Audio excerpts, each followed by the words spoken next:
Yo, what is up? What is going on? Just two phenomenals in the house. What's going on, bud? Watching all that ECW, 99% of it.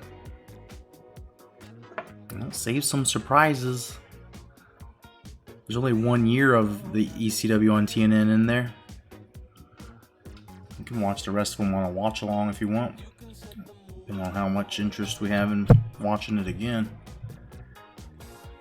We are doing the recruiting thing, of course, like always here. We do have to find a couple more people on the board. I had done a little bit of the recruiting and took 2 people off. We got to fix that up a little bit. Episode 3 features Awesome Tajiri versus Super Crazy. RBD Lynn. A Raven promo, nice. And some Don Marie, yeah. Yeah.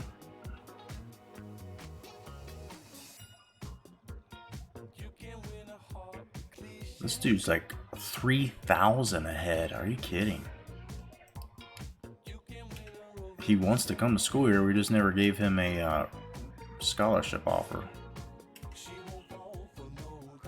Not terrible. Anyway, looking for ways to skim a few points off people. Tommy Casey's in the lead, but that's after a visit.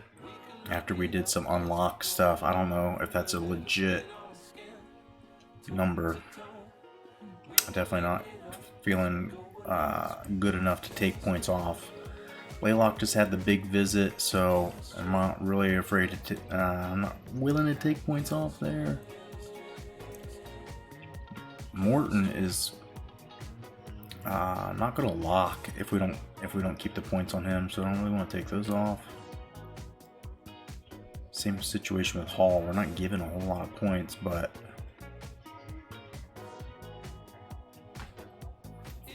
Akers going up a touch.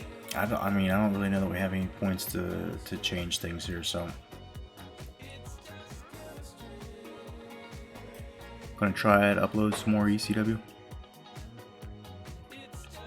BitChute is, yeah, it is full of far right conspiracies. I noticed. I wouldn't say. I don't know how. I mean, like, there's some Proud Boy stuff on there, but it's just like YouTube has that too. You know, YouTube has the full spectrum, but there seem to be some Black Lives Matter haters in a lot of the videos I saw. People trying to say BLM is a terrorist organization, which that's kind of an extreme view, but it is what it is, right? Like I said, YouTube has that. You're not getting away from it on YouTube too, and on Twitch. They don't give a cop. Yeah, and that's where we get. That's where I have similar views as them. But I'm a little. I mean, I'm mostly careful about copyright. We like to, make sure that all the music that plays on here, like you just see Wisebot telling you what the song is. I'm not trying to hide it, act like it's my music. I'd love for somehow people to find music and go see their concerts at some point like that. I'm trying to help support them. I like listening to their music and sharing it, right? Watching the ECW, that one I'm still not quite sure. I do think that as long as we're critiquing it and we're looking at it from also a historical thing, and where we're talking about how it would have succeeded on MTV if it was on there instead of CNN. I think we're talking about things in a historical context. I think we're not simply watching it and trying to say, pay us money to watch ECW stuff that we didn't create. But yeah, if those PPVs are out there, that's probably something a lot of people would be looking for.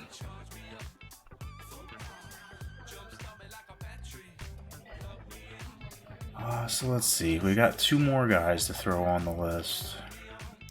We don't need wide receivers, but that dude's always sitting there waiting. Both these guys waiting. Does anybody else want to come here other than wide receivers? This guy's a mountain of a man. 6'5", 327. I feel like maybe we should bring him in just because of his vastness.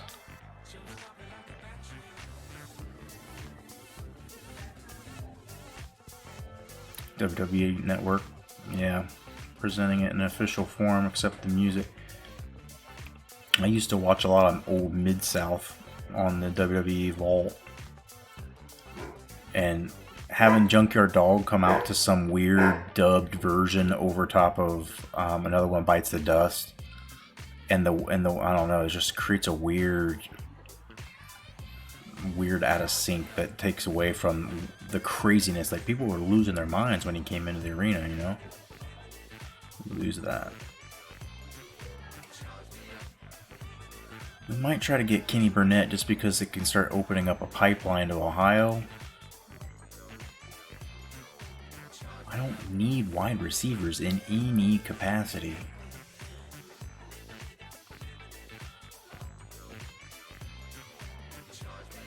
I think we just booted this dude off the list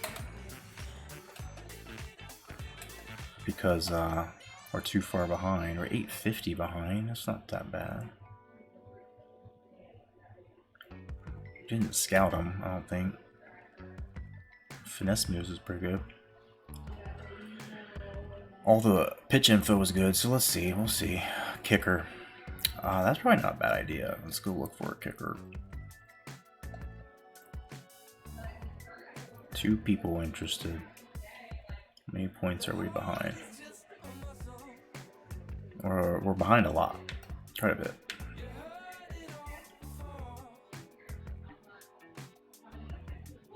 We're really behind on this guy too.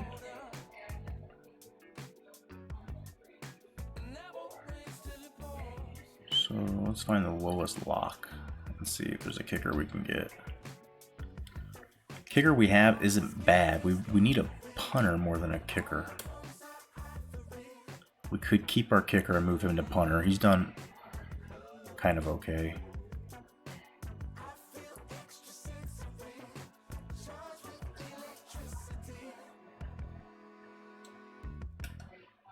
A+ playing time, that's good. That might be the right guy. Playing time right away has got to be probably the selling point. Conference prestige. Coach stability is a weird one. I mean, we've only been here 2 years, but come on. To be that low?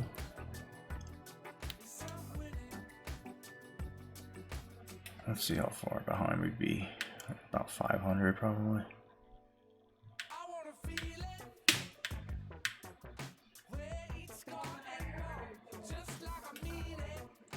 Proximity to home. We're far away from California. And the other guy, that was Coach Prestige, which I think can go up. I don't look at that punters. See, like, he's an 83. It'd be easier to have him as a punter and make him do some field goals.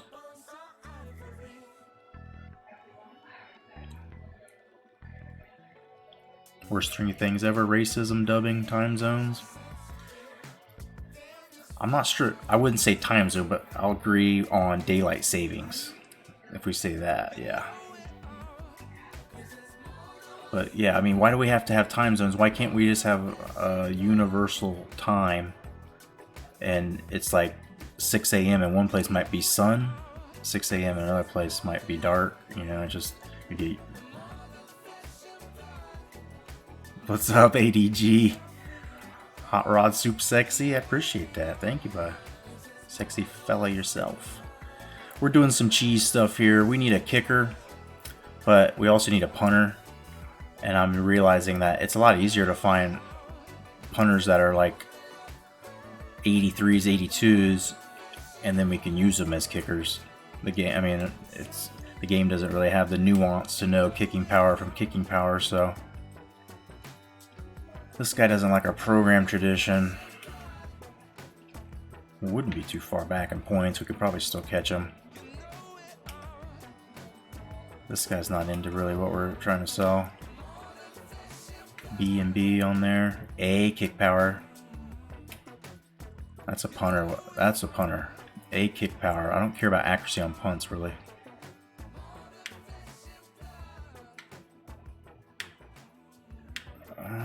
Let's see if there's anybody that is a little easier to sway. This guy, he's only at 68. Fuck, he's not even better than what we have.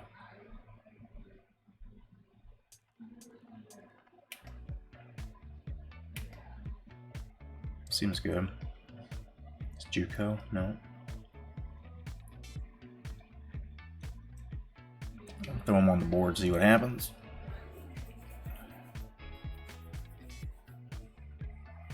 How we doing today, ADG? Been lurking in your stream a few times, playing the Madden 21 and some of the UFC stuff.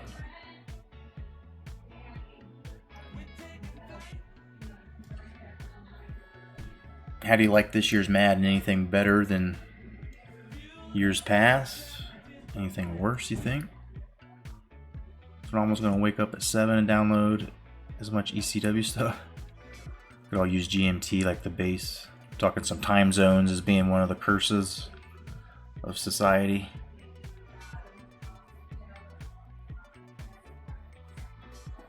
Yeah, we're about to play this game at Clemson. You haven't played Madden yet? I thought I saw you playing Madden 21. Or was it Madden 20? Or am I just hallucinating altogether? Oh, am I maybe just confusing golf? The games everyone's playing right now, UFC, golf, I'm just all blurring together. I know I was watching you play some golf, I think Saturday maybe. PGA all the way, okay. Saw you working on some putting, I think it was. I used to have the knack for reading those greens in the old PGA Tour and Tiger Woods, man. I know I wasn't playing on the hardest level back then, but it seemed like reading those greens, and it gave me false hope that I would be good at golf in real life. And I wasn't. I definitely wasn't. I am not, I should say. Still not. Yeah, Flight Sim's big too.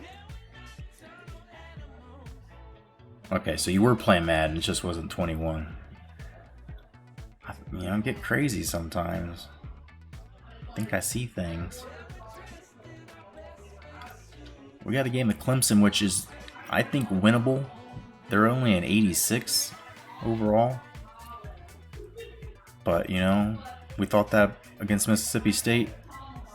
They embarrassed us. We played 97 LSU and beat them. We played 99 overall, 99 offense and defense App State, and only lost by a touchdown.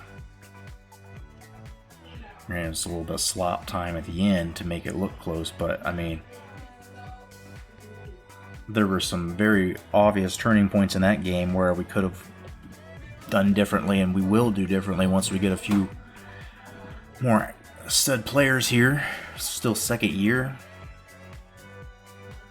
Everything's kind of slowed down expectation wise because of the Super 3 conference system. We won, had no problems winning out our conference in Sunbelt, but now games like Clemson and games like Mississippi State are like not even the hardest games on the schedule. They're just the step up from Southern Miss and La Tech, which one or two may be out of the conference this year. Alabama was having a good run for a bit. Looked like they might be ready to crash the party. Florida State, and they all kind of just fell apart, though. Penn State had a chance.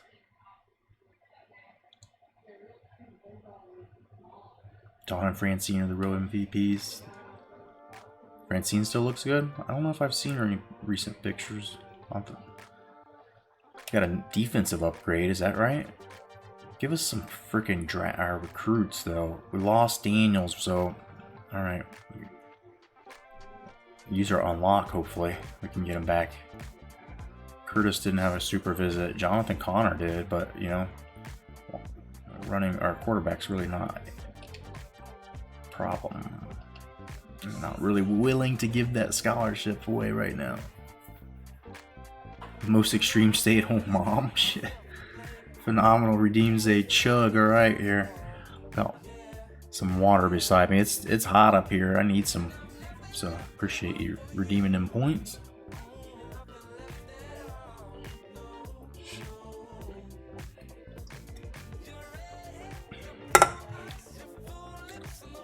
Finish that thing off. So we gotta get planes quick before I dry out up here. Turn into human jerky. I'm gonna be against TOS. Alright, let's get our DC as upgrade.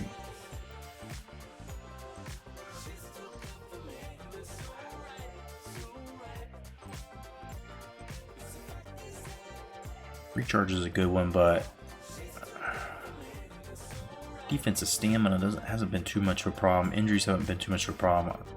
Getting passed on has been the problem.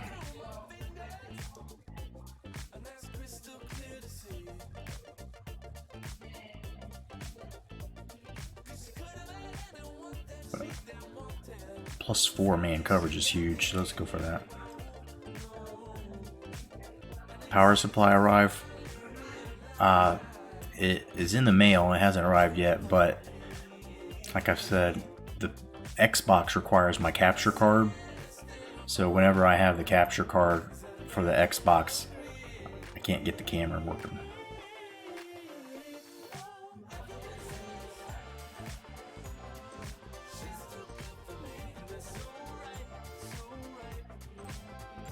Shit, you redeemed another one. Alright. You've done this. You did this. I'll be right back. I gotta get some kind of beverage to drink. Give me 60 seconds.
Alright, now we're ready. We're ready to play this game. Let the cam charge. Yeah, well, if it does... Like, the problem is all this shit comes from, like, China and overseas. It takes forever to get here. If it's not here, like, in a week, I'm going to cancel it. Because it's a pretty common thing. All the Sony... It's the same power supply for pretty much all Sony Alpha cameras made in the last, like, 6-7 years.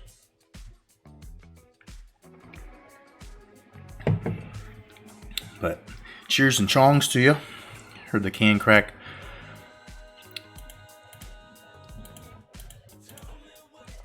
Let's play this game. Appreciate y'all being here.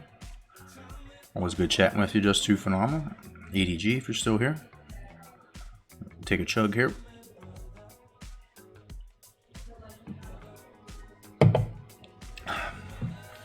It's 5 o'clock here. You can drink a beer. We can drink beers. We're adults.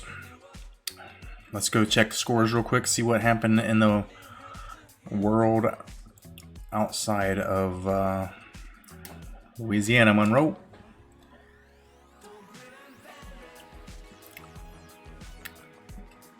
This game's not even on national. It's just a regional game. So we took care of business. Southern Miss 0-4. They're maybe scrambling to stay in that conference. Iowa wins. San Antonio. Michigan wins big over Northern Illinois. Navy wins. Gets back on track. They're 6-1. 16th. App State crushes the Bulls. They're number 1 now after Indiana lost. Baylor wins. Illinois Maryland. Toledo loses the first time. Arkansas wins 6-3. Tulane wins. Georgia Tech beats Florida Atlantic. Florida Atlantic's going to be in the ACC again, it looks like. They look like they were a shoo-in for the championship early in the season. Texas State. Mizzou is 7-1. Mizzou would be a sneaky team to come out of the SEC if they do. Arizona gets back on track. They're 8th. Oregon wins. Texas Tech shuts out North Texas. Central Michigan wins the rivalry game. Penn State's up to 6th. 6-1. Old Dominion. NC State beats UCF. Ball State 6-1. Boise State wins. Fresno 6-1. FCS beats New Mexico State. Colorado State wins. And there's what we saw on the ticker mid-game last stream. Minnesota beaten Indiana. Indiana falls to 9th. South Carolina's 3rd with 2 losses. We only have 2 losses. Why aren't we 3rd? Wyoming struggling in their move to the Super Conference this year. San Diego State beats Oregon State. Oregon State's having a rough year in their non-Super Conference, so good. FCS crushes Air Force. That's not good. Army wins. Liberty wins. We saw that they may somehow stave off elimination if they can get another win or two. Stanford beats Utah State in a close one. Utah State down to 5th. They were as high as 2. Indiana lost this week, so complete shuffle of top 25. Wake Forest wins. BC 6-1. Florida State's 19th, 7-2. Maybe the year that they get out of the ACC. Marshall gets their first win. East Carolina wins. Troy, Tennessee's in the top 25 again. Beats Alabama or beats Florida. Washington State's 5-1. Michigan State's up to 4th. Beat Wisconsin. Notre Dame's 11th. Ohio State's up to 17th after they were under 500 most of the early part of the season. Beats Pittsburgh. Doubles them up. SMU 6-1. Kansas 6-1. Some interesting records there. Purdue, Buffalo, Texas loses to TCU in 21-point loss. They're down to 12th. LSU's up to 13. Beats Miami. Auburn gets a Conference USA win. They've already played 7 of them. 3-4 in their first year. Clemson losing, maybe a sign that they're ready to be beaten again this week. And Oklahoma loses to Sun Devils. Hawaii, after having a big win last week, loses. Still ranked 21st. Syracuse wins. Louisiana. Middle Tennessee State.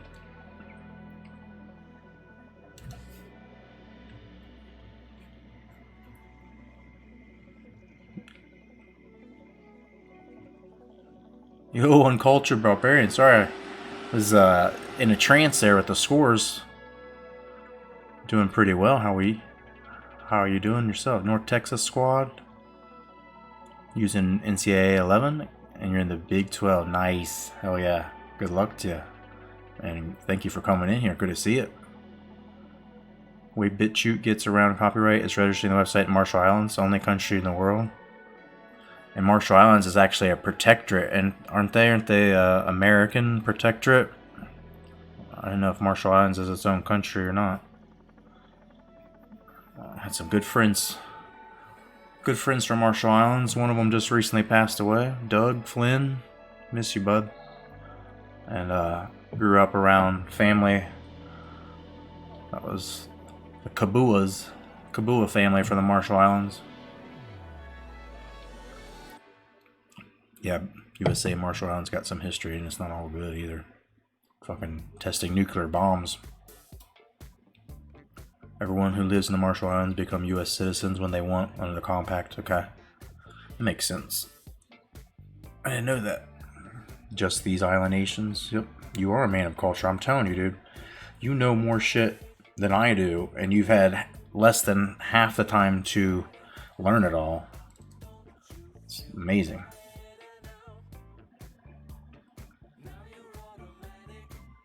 It is its own country, yeah, but got some kind of relationship since World War II and all the fighting that happened in the Pacific arena. Just enjoy history and wrestling. Me too, man. I'm glad that the world of Twitch has allowed me to get to meet you and learn some history from you and other stuff. We're kind of like the world as it happens now. We're experiencing and seeing together. And wrestling history, yeah.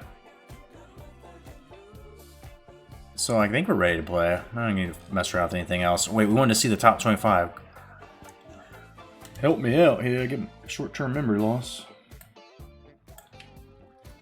Music's a little bit loud in my ears.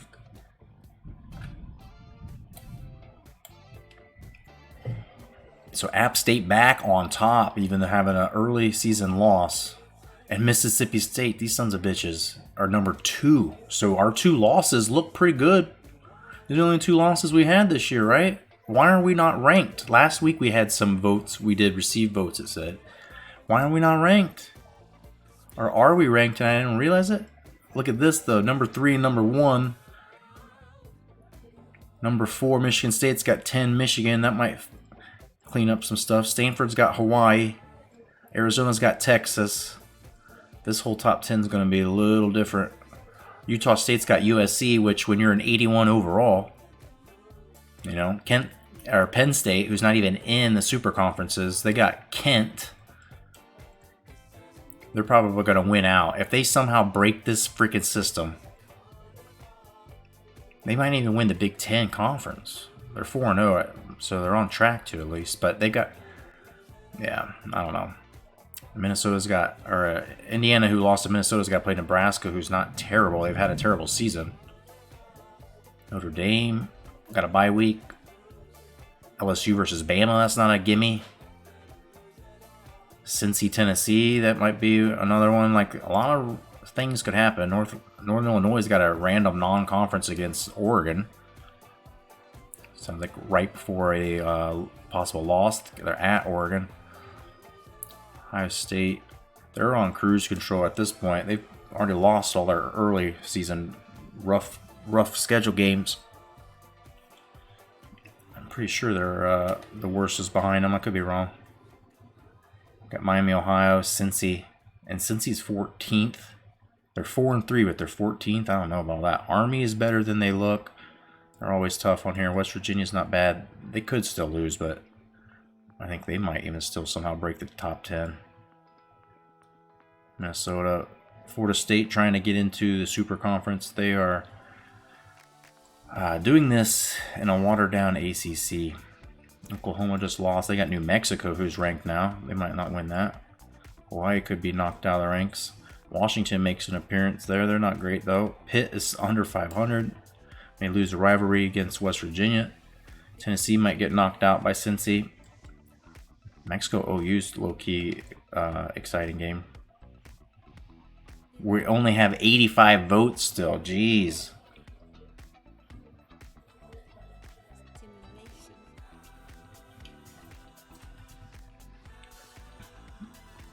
If I move in America in 10 years, we need to meet. Absolutely. Even if you just come visit, or I'll come visit there. Always down for a vacation sometime. But how was the state of Ohio? State of Ohio, if you were here like for a week, it might seem pretty exciting. There's enough stuff. It's really close, like centrally to things. So if you lived here and you went to like Washington, D.C., you can do that in about 7 hours. It's 8 hours. If you want to go to New York City, you can do that in 8 hours, 9 hours. Philadelphia, you can get to all those places. St. Louis is about 6.5 hours. Detroit, 3 hours. Pittsburgh, I mean, like Louisville, we can get to all these places really easy. So it's kind of a nice place to be, but from like a demographic standpoint, like how the people kind of are and what kind of culture. If you live in the city, where I lived in the city, very diverse in places, and there's museums, whatever kind of shit you want, but the vast majority of the state is rural and country, manufacturing, blue collar. That's where I grew up, where everybody is either working for Honda building cars, or they're building construction, like they're all tradesmen that can do that stuff, or they're dead or on their way to being dead. I graduated with 60 people. Not very many, right? And the classes around me were about the same. So if you think about schools and what people graduate with, like all the classes are kind of intermingled. So, you know, even a year or two below me, a year or two ahead of me. If you took all that, it'd say there's like 250 people there, 260 people there. Probably about a quarter of them are dead or in prison. Drug overdoses, heroin, car wrecks while being fucked up on drugs. You know more American geography than 90% of Americans. I don't doubt that at all. Northernmost city is Barrow. Yep, Barrow, Alaska. Sounds about right. Not sure if that's... I know the southernmost point's Key West. Unless you count Pacific. Like, is Hawaii further south, maybe? Some weird native name. Yeah, I've been wanting to try and go, and I've never been to Europe, so if I go, I'd like to spend a good month and see as much of it as I can. When the travel ban's lifted, of course. Yep. Honda, yeah, but Japanese car maker Honda pretty much is the main employer, especially where I live now, but where I grew up, which isn't terribly far. Them or subdivisions of them or suppliers of them, third party like part makers, are a huge portion of the job creators here.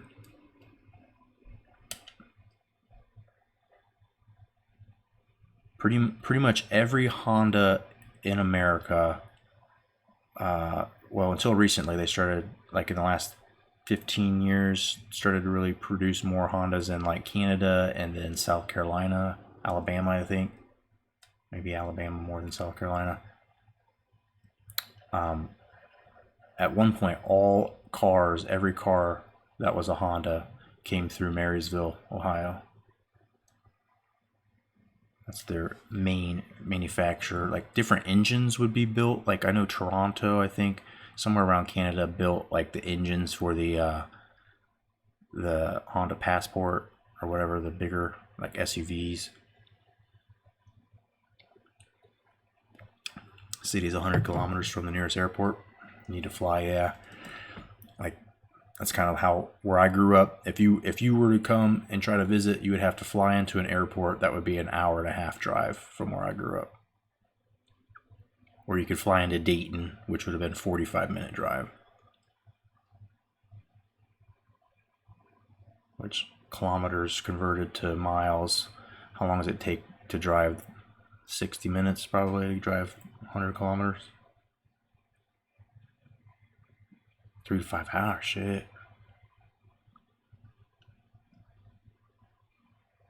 Yeah. So 60 miles here, 60 miles an hour. On the highways, they let you go 70, 75. You could get in less than an hour, but it takes you 3 to 5 hours.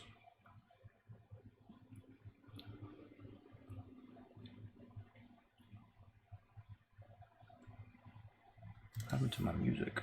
My music turned off.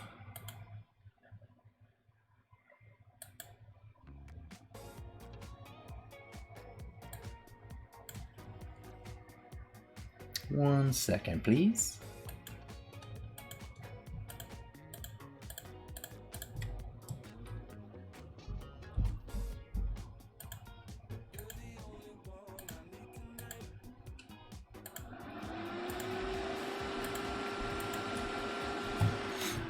Alright, what we gotta do with our outfits? We've been saying lately that when we play home, we're the black. I don't know if I agree with that though.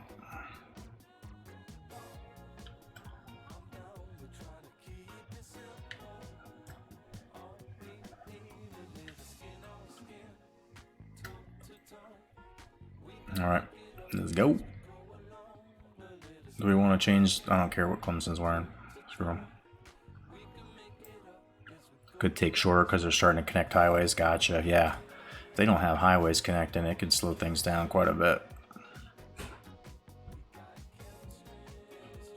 Hungary's capital's closer. Budapest. Yeah, I definitely want to go to like all of those areas.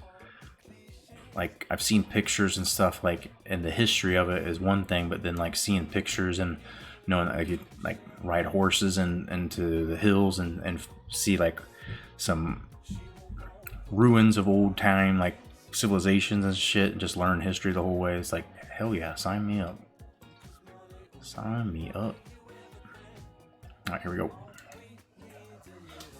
Pretty important fortress, hell yeah. Yeah, you mentioned that they were like close to where Dracula or where he was imprisoned. That sound, I mean, of all the things I'd want to see when I'm in Europe, that's probably one of the tops. But on top of a volcano. I don't really have anything create like I said, if someone came here and was like living here, it's a decent place because you can get to other places so easy. If you came here and visited for like a week or so, we'd run out of things to do. Like going to see Reds games or sports events, that's one of the things. I'm a big fan of like the Indian, like Native American culture that is here. And so there's a lot of like burial mounds, and there's the Serpent Mound, which is a pretty interesting Indian, like Hopewell era Native American people from possibly as far back to like 400 or 500 AD. Ohio Caverns is a really cool underground cavern system.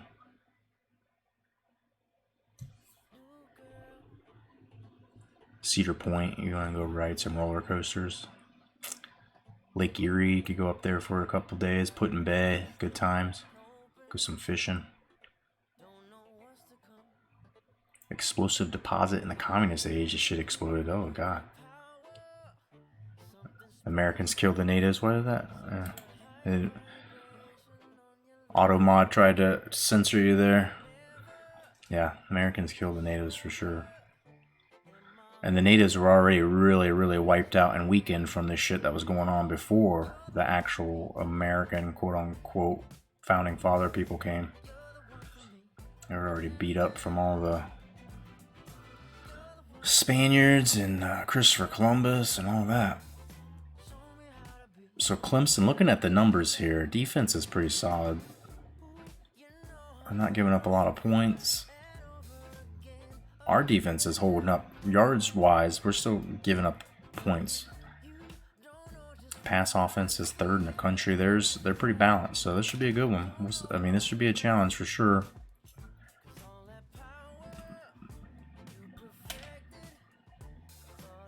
QB, the kicker, and the big DT in the middle. 104 carries. Quarterback definitely likes to run, so be on the lookout for that. Both right tackles hurt, so probably a good area to attack. On the left side, our left side of our defense. And the halfback ruptured disc.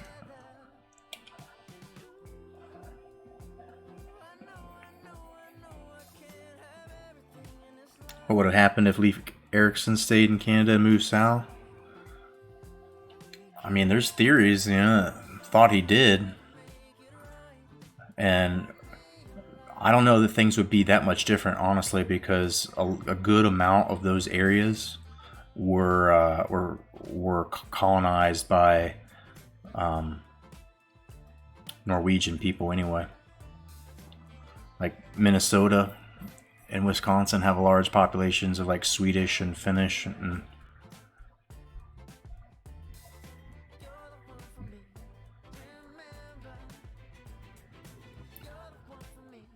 a lot of the areas around me where I live, like, was huge German populations, and Polish, especially where my wife's from. Still big area for Polish people. Her family's Polish immigrants. My family was Irish immigrants. They came here, fought in the Revolutionary War, and because of it, they're like, "Here's, you like fighting? You want free land? Here you go, Indian territory." And yeah, my family is kind of on both sides of it. So like, Blue Jacket had some ties to our family. He was a white man. I think his wife was related to our family. And my mom's family is actually Cherokee Indian and Scottish. And yeah, Scottish and Irish are a big part of like West Virginia area where my mom's from. And then, like I said, my dad, our family came and got land given to him for fighting in the Revolutionary War. So there's a lot of Irish and a lot of Scotch in parts of this, and then there's other places that are lots of Germans.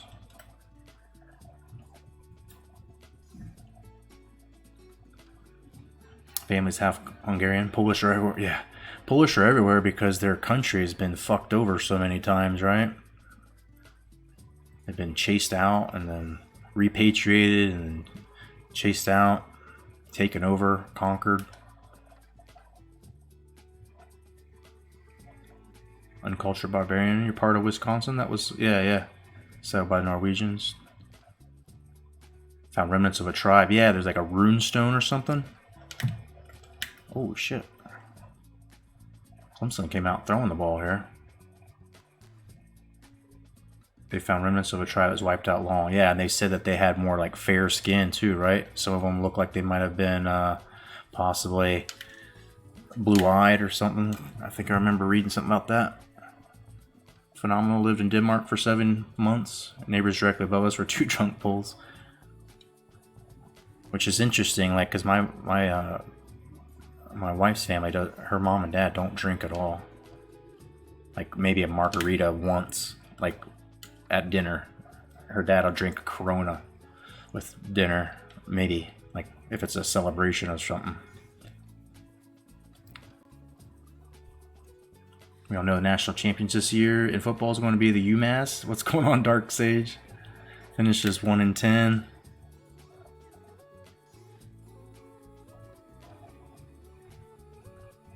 Ancestors were freemen from the West Indies. That's awesome. Yeah, and there's like an interesting history behind that too. That's kind of like disgusting. There are people who, you know, were given freedom and had earned it and had been, you know, free, that ended up moving to the wrong place in America, ended up getting fucking re-put into bondage. And it's like, dude, like this, just like, the idea of slavery is one thing, but then this whole like, oh, we got fucking slave captures to come get you too and bring you back just because you're suspected of being a runaway slave because of the color of your skin. Like, all that history just makes me cringe. My grandma, like I said, is Cherokee, and a good part of her background's unknown because Cherokees were often herded up into slavery with Native American, or being darker skin, and a lot of the Cherokee and runaway slaves and people around West Virginia kind of became a cultural mix. And that, my dad always told me that, you know, probably had Native American and some slave and African American ties.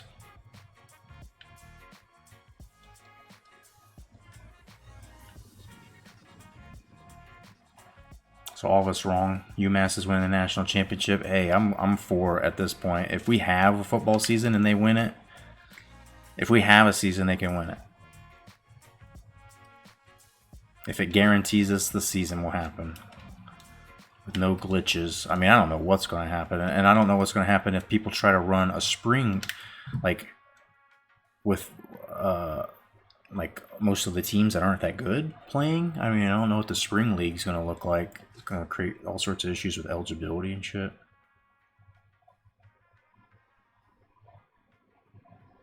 Phenomenal's got to go. Hey, bud, I appreciate you hanging out. We'll see you again. We'll do the ECW watch along here in the near future. I got to try to get myself in this game here. Clemson just walked all over us. UMass Ball State. Is that you'd be a good person to answer this. I know I could Google it, but UMass was in the MAC at one time, right? Are they no longer? They're independent. I feel like UMass might have been in the American or something, because the Big East basically, a lot of those teams bled into it. But I swear they were in the MAC one year. Well, that kicker got cartwheeled. All right, Clemson comes in and spanks our bums real bad right off the start. That running offense from Mississippi State, dude. What are you going to do? The quarterback's got 18, Winston's got 32, and last year's Heisman's got 20.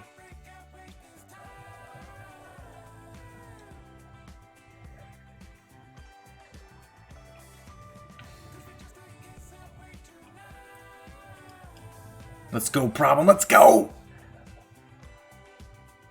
Get wheels, baby. Oh, he's almost in. We'll take it. A little bit of excitement to see him as our starting running back next year. We use kick returns, and he was a punt returner last year just to get him on the field because he's good. Just not the fastest guy. This Warhawk team that we inherited, they ain't that fast. So the option, what did the dude do to us? It seemed like the quarterback shredded us. All right, I might regret those decisions. We can change them.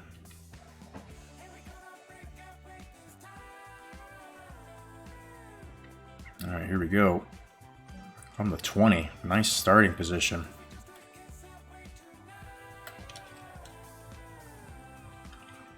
Dixon's calling audibles at the line, and we just ran into a freaking blitz. Not even a blitz, just wandered out of protection. Yeah, buddy, we're starting off great. Yeah, should have just stayed there. Hills had him blocked. 67's a right tackle. That is not how you get a touchdown. Losing 9 yards.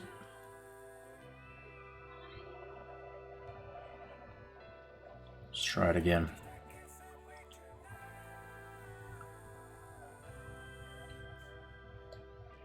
Washington on the slant. Run Sledge deep. See if he gets some safety confusion over there on the right. It's not really safety confusion, but Sledge just floats it towards the middle of the field in between the coverage.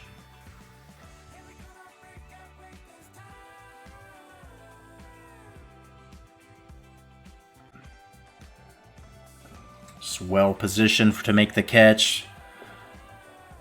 Could have been picked really if Clemson read that and got position, but our big boy Sledge has come alive. The last few games been our go-to man.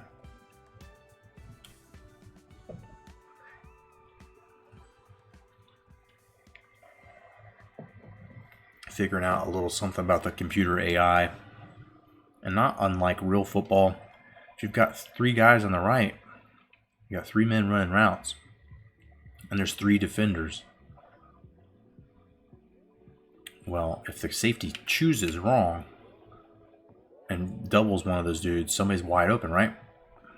That play didn't quite work like that, but the safety didn't jump the route quick enough, and the other safety was expected to close the deep middle third. Dixon just made a perfect drop in the basket with that throw.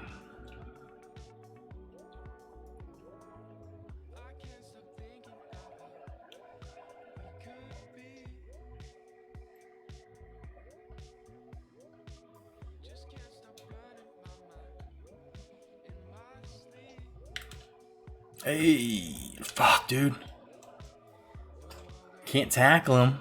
Gets another 6 yards after... Maybe not quite 6, but my dude's just laying there on the ground. Somebody comes up and finally pushes him out.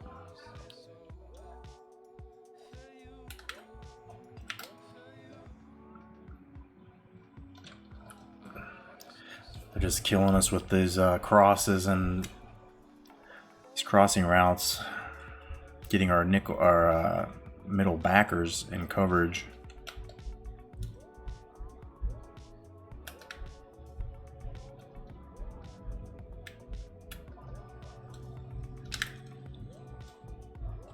There we go, Bone. Watch for the option.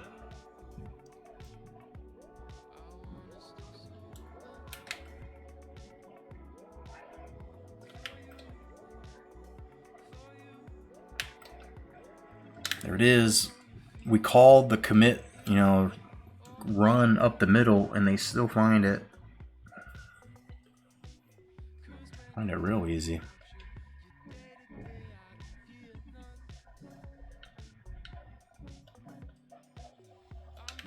There we go. They said all the right tackles on Clemson have been hurt, so we need to be crashing that a little harder. Slaughter should be getting some sacks. Instead, he fucking goes too deep. Lets the QB run by him.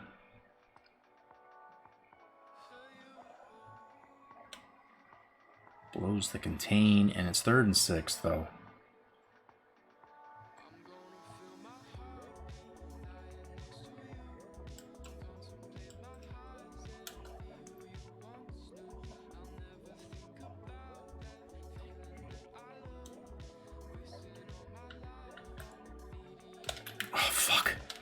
That QB had taken off. He was gold. I crashed hard thinking he handed it off with his defensive end. But they going to punt. All right. They going to punt at the 34. Their kicker must be as bad as ours.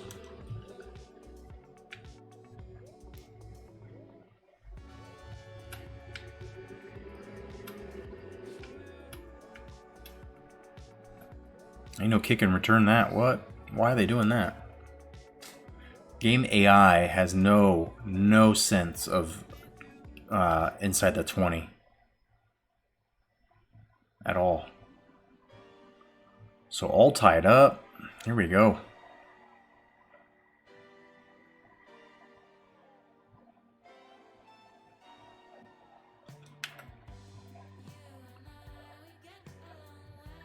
Like the defense we see, let's run it. That play took forever. I don't know why the handoff exchange and all that shit was so slow.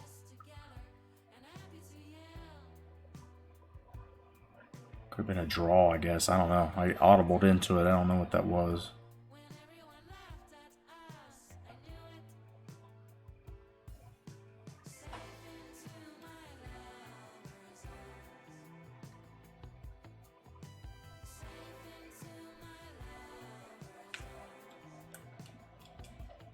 Ain't a whole lot there. We got to remember what we're doing here. I'm playing against a higher rated team. A team that's won a natty not too long ago. And were they in a natty not too long ago? No, they beat Texas in the natty, and then the next year Texas won. Then the next year App State won. And then the year after that, App State played Texas, and App State, that was last year, won. 2 in a row.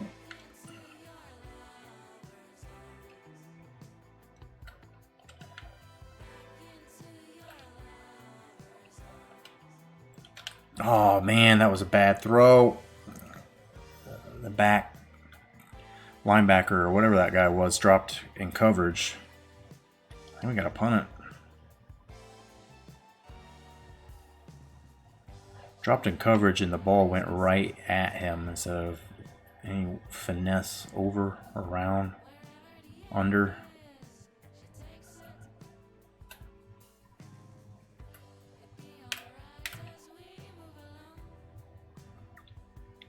See, the dude punting is our kicker because our punter is so bad.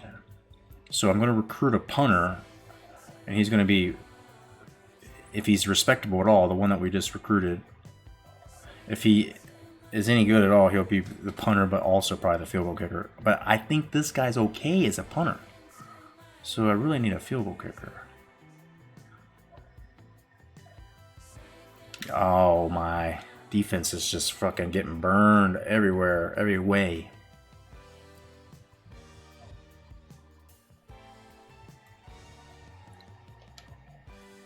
Let's go, come on. We had a chance to get a lead or do something on offense, and we 3'd and out.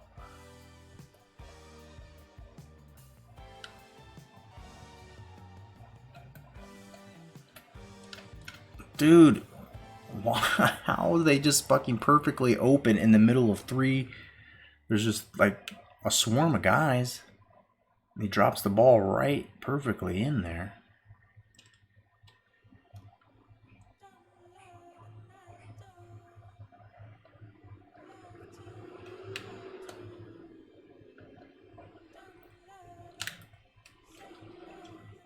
Gets 4 yards on carry.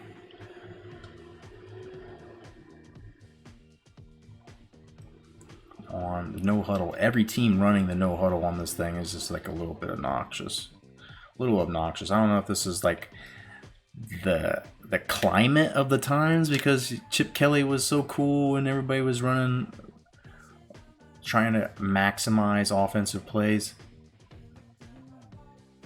But every team we play is fucking no huddle.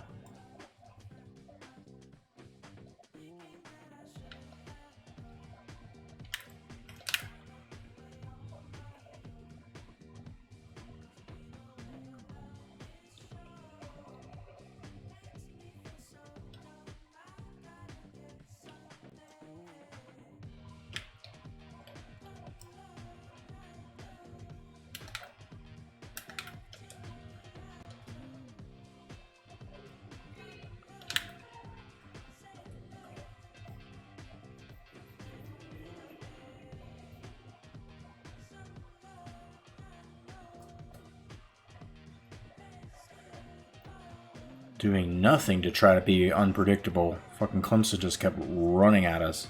Running the same essential play.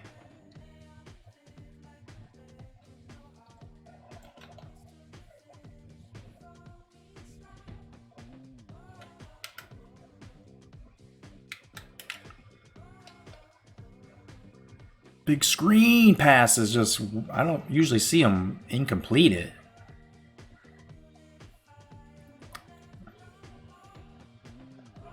It was interesting. I was getting worried though because I had crashed all my guys.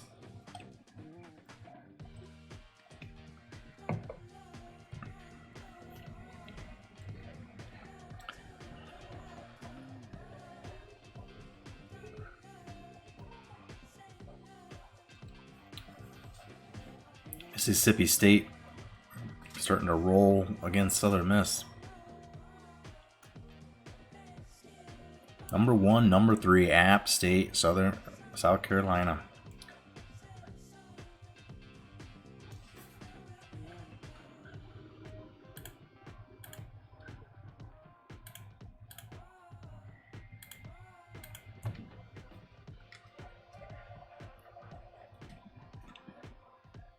Number 10, number 4, Battle of the Mitten State. Hey, problem, get loose, baby. You're still on your feet. Not quite as good as the first return, but it's a pretty A+ effort.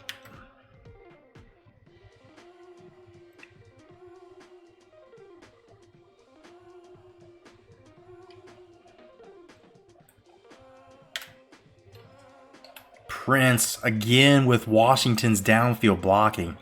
I've seen enough that I'm encouraged to, one season at least, just not recruit any wide receivers and play tight ends.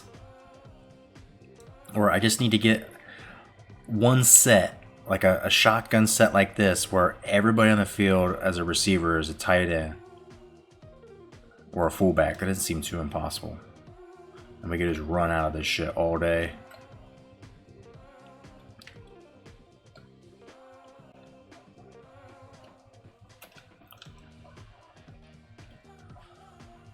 Yikes. Again, sneaking out of the pocket. People coming after him hard.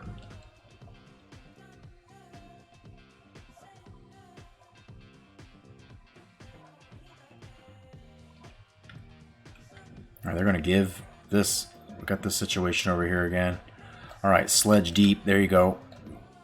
Guaranteed, guaranteed. At least if we hit it quick. Nope. Fuck. The under was open. Somebody had to be open. Just 2 out of 3. But my inability to keep them in balance on that out continues to haunt me. 3rd and 7.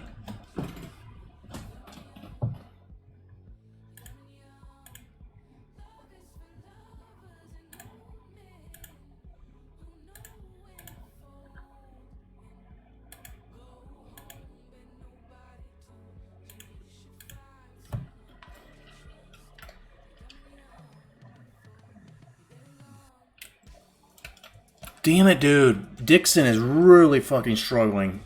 I set my feet. He wasn't running. Dude's wide open.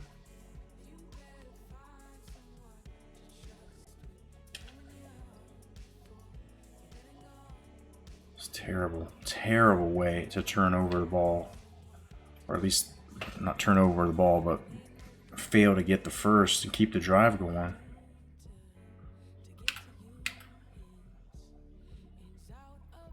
Good coverage on that. That's inside the 20. I'm telling you, this dude's just a pretty solid punter. Field goal kicker, not worth a shit. So we're going to recruit a punter who's got the big kick power. Like, we already got a dude who looks like he's like a 79 overall.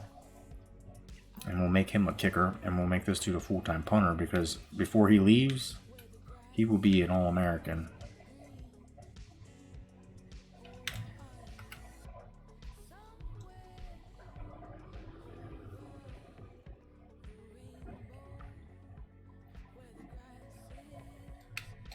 No. Run play, run play, run play.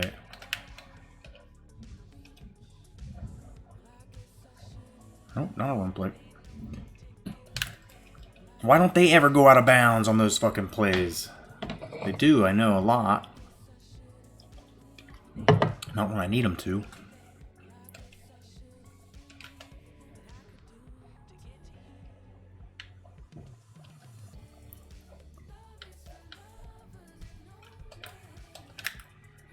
There it is. Stop the run.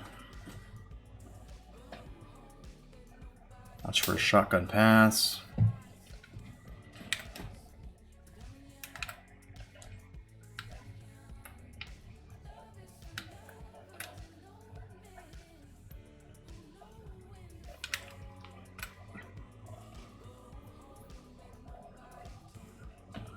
Swinging them out. And flares and screens out a lot.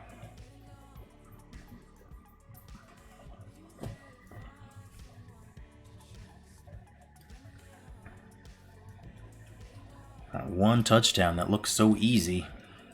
Big kick return and the beautiful pass down the middle. Sledge making a jump ball catch.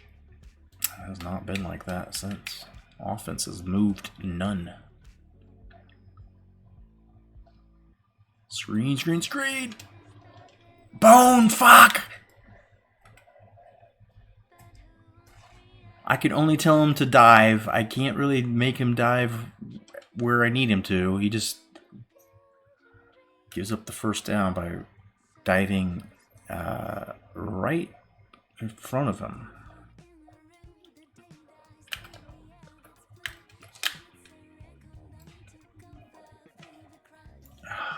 It's not looking good. Can't stop this. Can't stop him. We had him stopped. We had him stopped.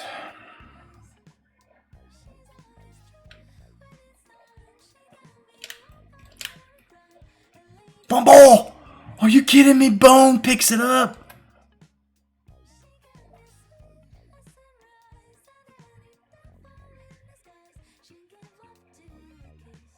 What is Bone doing? Down on the ground, praying. His hips broken, it looked like. And a chance here. A gift from the heavens.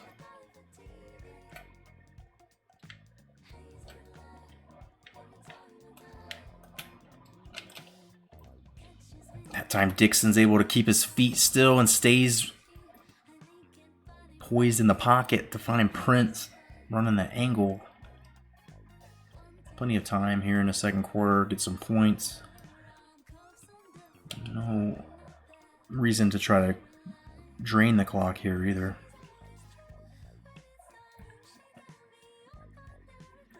Mighty Frog, yo, what's going on, bud?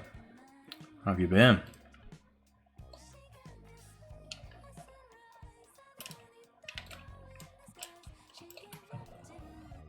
Prince makes that break in the route at just the right time. Gets the first.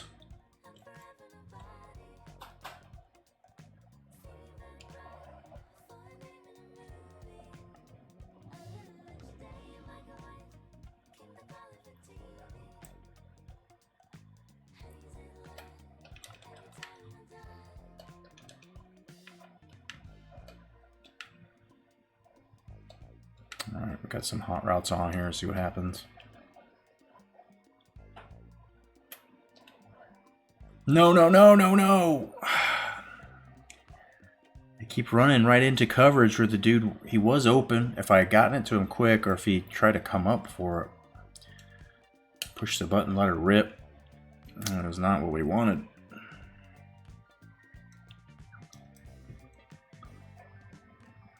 Try a little option, see what happens. First time they seem to always crash hard. That was the case, but 67's making some room. I don't know if I misread that. Should have went straight up the gut.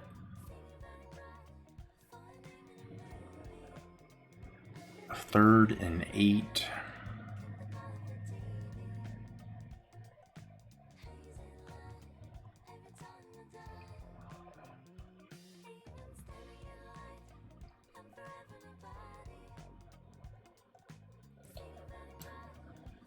Tally there, running a corner. Branch.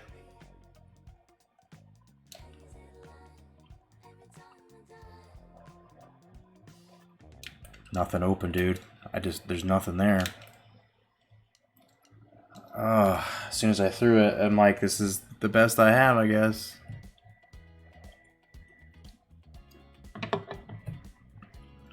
Hadn't thrown a pick yet. You kind of just knew. Just knew when I threw that one. I was like, I guess I'm giving this one to him.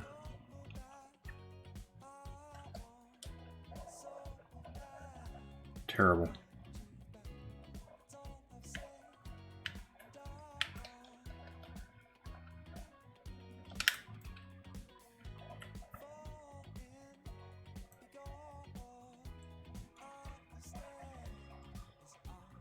Comes that no huddle we love so much.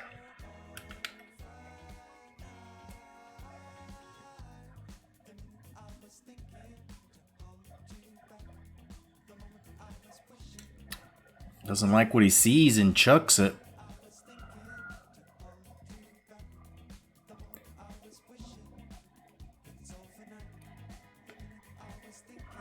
Third and 7 now, so a little bit of a passing down, I think you could say.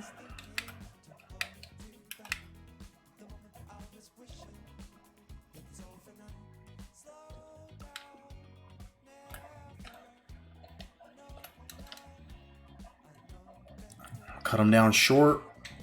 I should produce a punt, hopefully. All right, we've got a chance. Only down 3. Now is the time that we could possibly put together a time-consuming drive and not give it to them. I think we get the ball first. I can't remember if we got the ball first. I think we get it at the half, so they've only given up 59 yards though. Clemson's D just doing the job.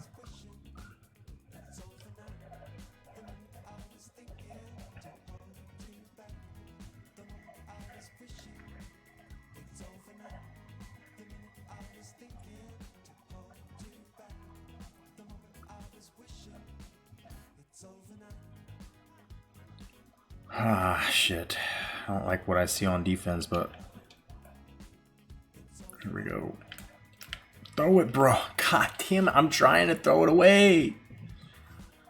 Clemson just not having any of this. We keep fucking trying to pass the ball. When no one's open, my dude just shuffles to the right. That's me. That's what I do, I guess, in case I have to run. I've already given myself a little head start, but it's fucking me. And sometimes it gives me a better angle on passes. It helps guys kind of motion, like once the play's over, free little improv, try to follow where the quarterback's at. That's what you're usually coached to do. Do they do that? I don't know, but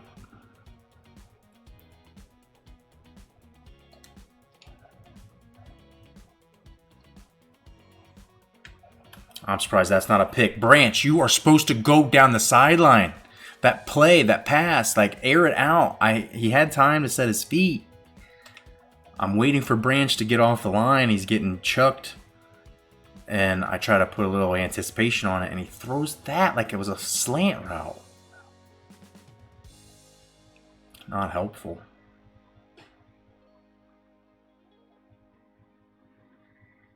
These safeties are stacked for some reason.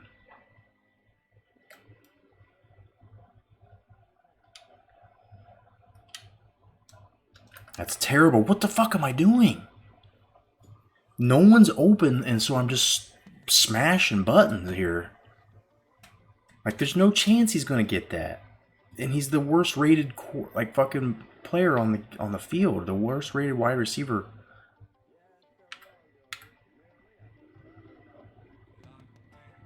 Another punt that's just fucking way above this dude's pay grade.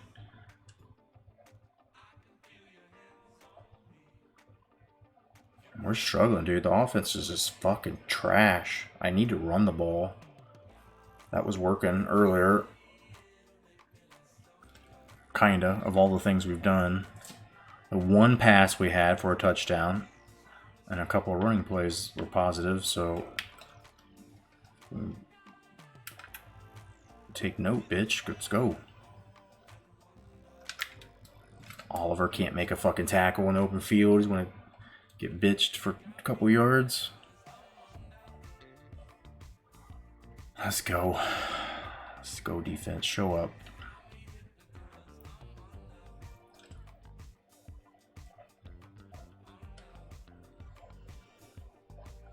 How's he getting that open, man?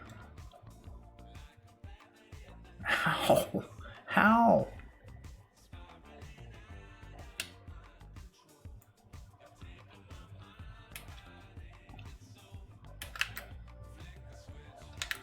I have the blitz. I audible to have the backers blitz, and they fucking fall down.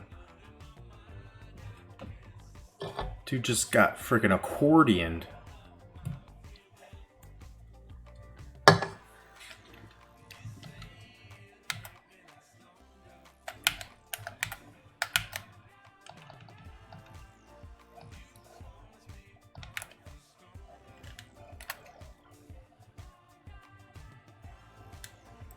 They're just doing a crazy job of audibling and mixing it up. When I try to stop the run, because they've just been doing nothing but runs, they keep hitting me with these pop passes.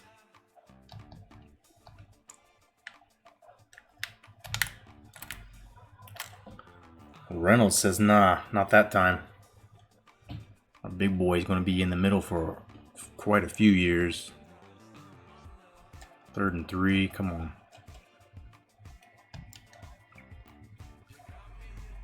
Can't get a blitz, and that fucks us. Blitzes never get home, and it just ends up taking people out of coverage.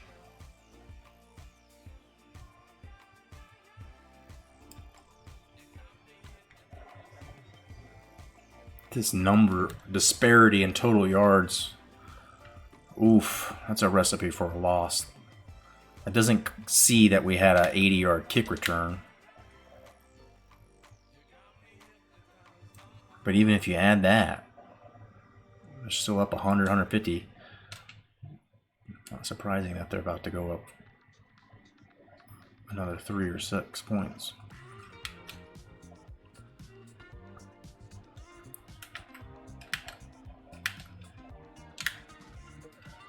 Is there a fumble again? No. We got saved by 1. I got a little excited, a little hopeful, but no.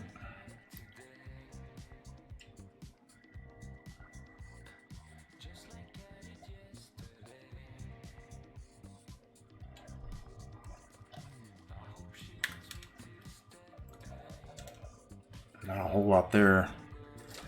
Not a whole lot there that time, so hopefully can hold them to a field goal.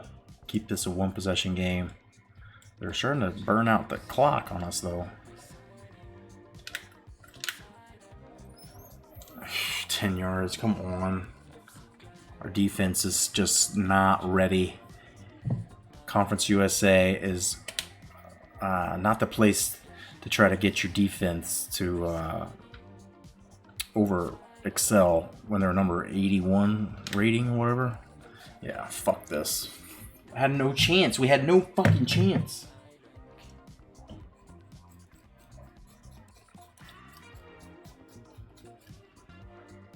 I'm gonna have to do something defense-wise, like the forefront nickel. Ain't getting it.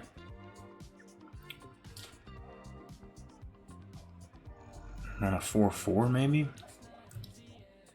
But they fucking... When I do run something with 3 or 4 linebackers, they just start running crossing routes, getting the fucking backers matched up on guys, and our backers are not good cover. They can stop the run a little bit. They're not good cover, guys. Let's go, Quest Darrell. Do you have any getaway speed?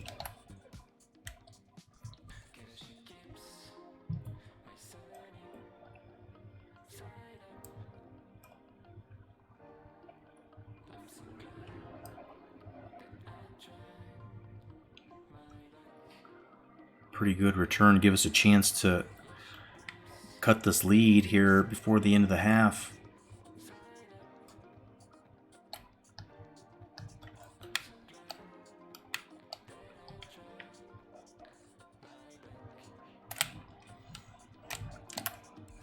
Wow, I didn't know that he's able to stay in bounds, but when in doubt, sledge it out, baby. The hammer. Sledge doing it again. It's a good throw, kinda. I mean, the fact that he got it in bounds is an amazing throw.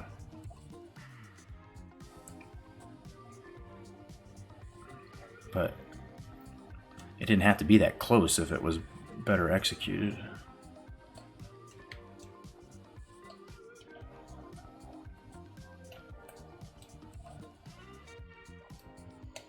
Dixon just runs him over.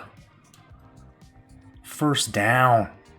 No more of this pussyfoot just shuffling to the right. If I don't see anybody open, fucking right trigger, gas it. Just go look for it. Minimize the loss of yardage at the very least. Hopefully we don't fumble, so maybe try to get out of bounds. If he takes more than one of those in a row, like if he runs it here, definitely get out of bounds. Right, kill clock a little bit, kill clock a little bit. Make sure they don't get a chance to score on us again.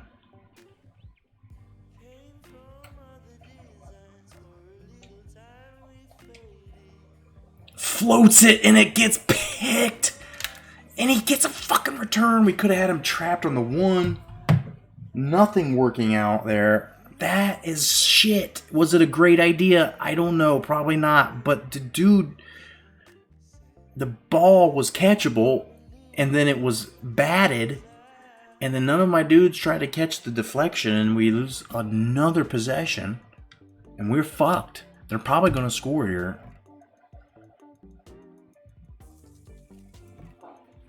Most likely, we're fucked. Try to run at, and we call the run, and the fucking dude runs right by him.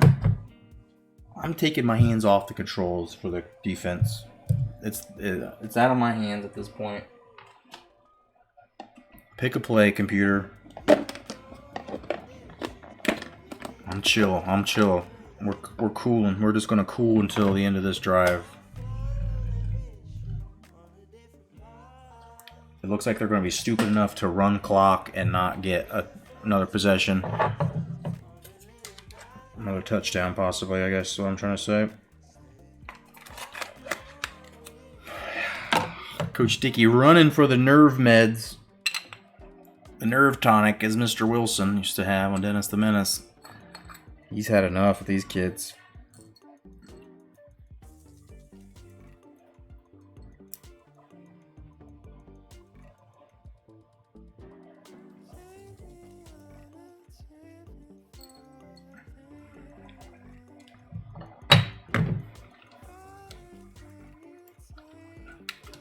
At least gonna call the fucking commit to the pass.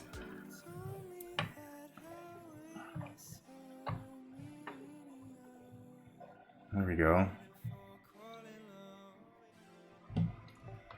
All right.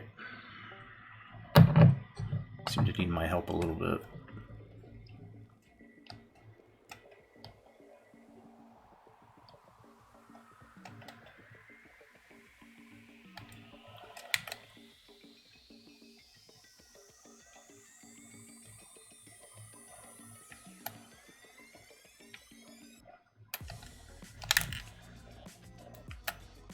Across the middle every time, man. Every time. Doesn't matter if I run a fucking cover 4 where, you know, 2 or 3 of the guys are supposed to be in the middle. They ain't. Screen is fucking supposedly covered. Should have been covered. And he still gets 7.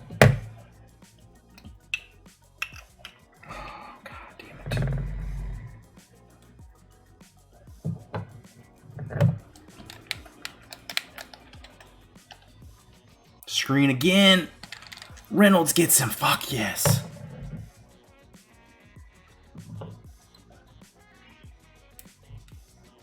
Fucking it. 1 hit quit on that one.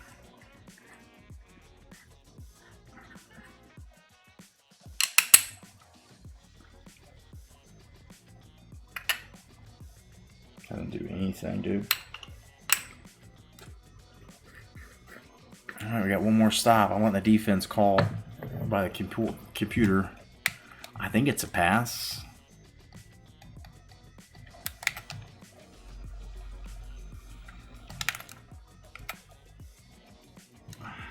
Disgusting, dude. Here they go. Gotta hold them to a field goal. I think that's no problem. They're running out of timeouts.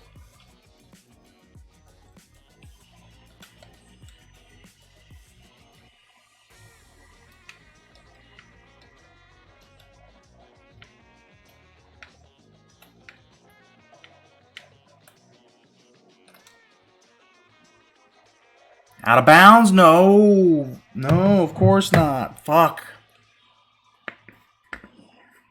Review that, please. Review that, Booth. He might have had that one in. They're probably not going to review that.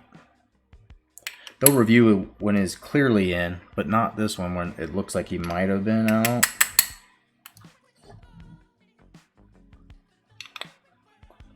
Love the way the game does that.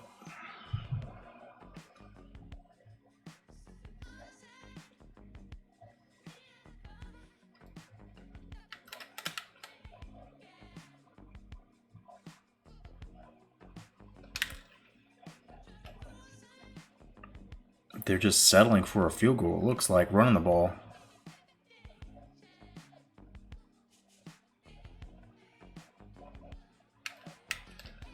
Oh, Herring, why did you fall down like that?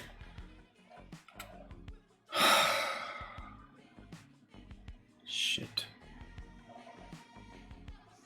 If we give up this touchdown, this fucker's over.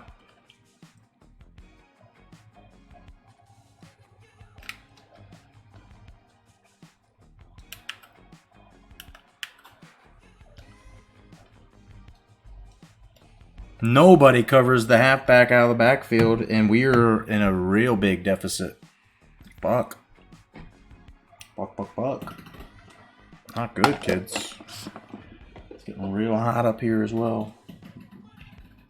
Having some struggles.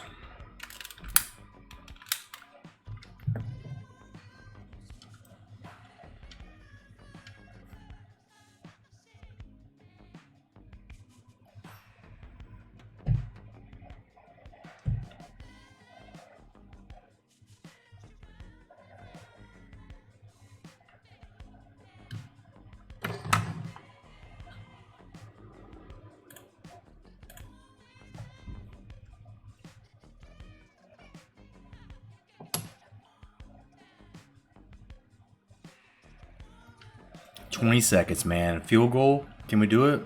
3 timeouts, maybe? Get a big return here.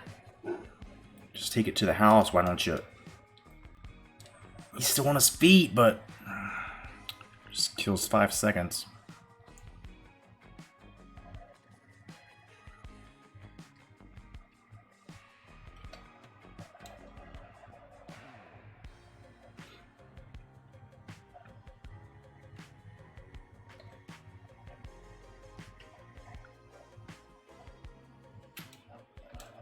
Awesome.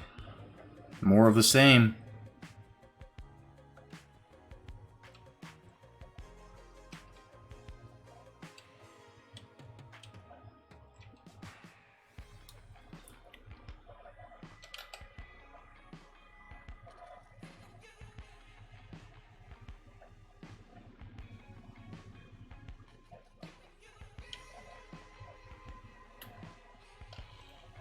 Fucking give me a second, please.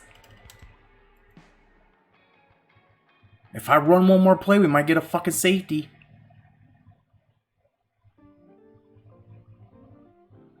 That one, debatably, is a safety.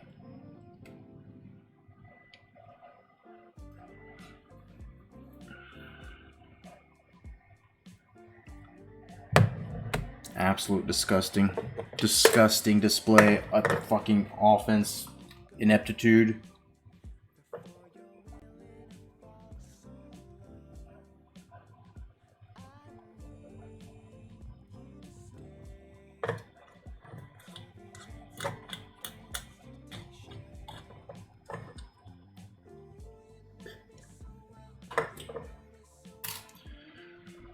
Oh man, can we come back? Can we? We had a fumble. We had some chances in the first quarter to take the lead. And now we're fucking getting drilled.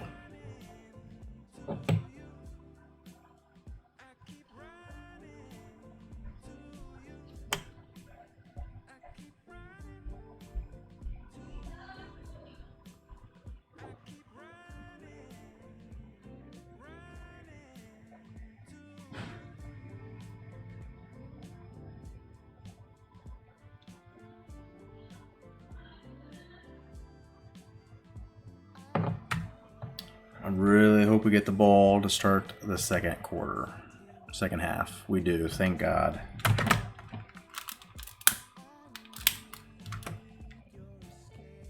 Man, this could have been so much different if we didn't start throwing interceptions.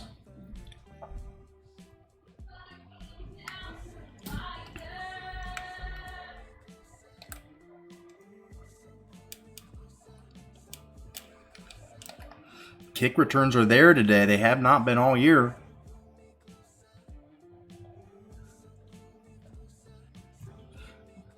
Four sacks, 2 interceptions. They're doing their job. Clemson defense.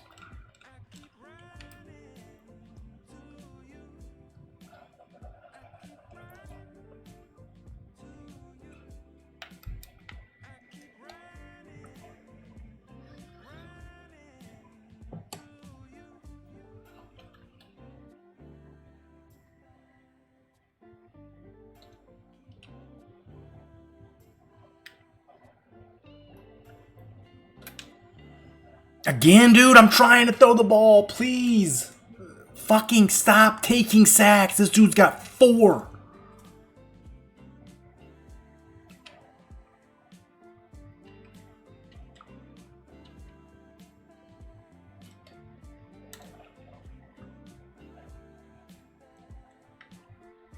No one's getting open, dude. What am I supposed to do? I can't even throw the ball away before they hit me. Prince drops it. There you go. The one time we get one out of the back. Dude, 5 of 14 is fucking incompetent at this point.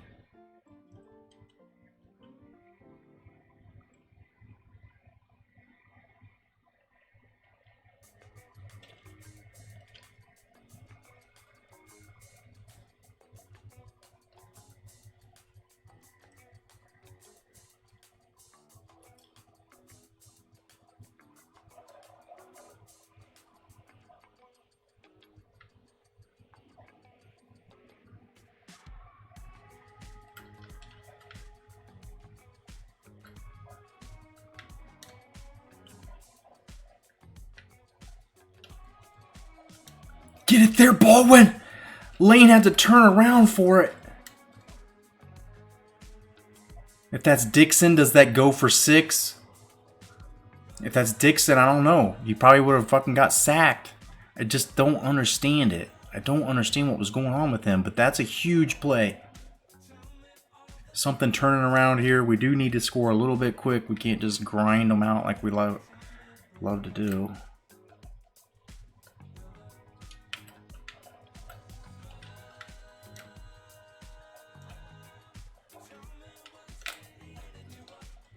Sledge finds an easy, whatever.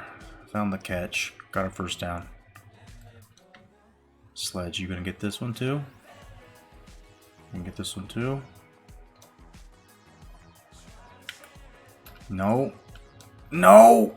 Baldwin, dude! Back corner, end zone, touchdown.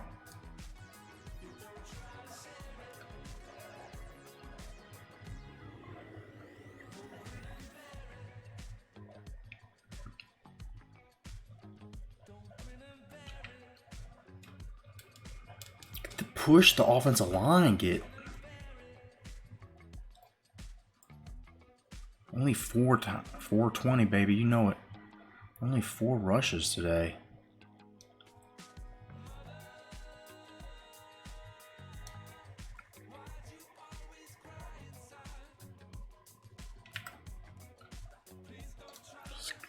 And this thing up the gut, get the first, and fuck you guys.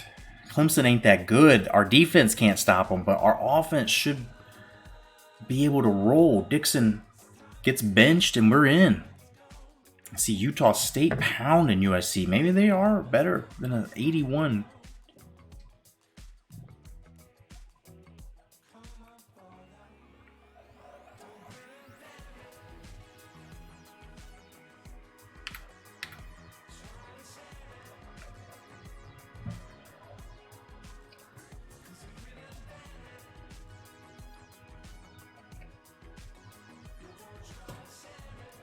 All right, a little bit more of a game. Just 10 points, 2 possessions.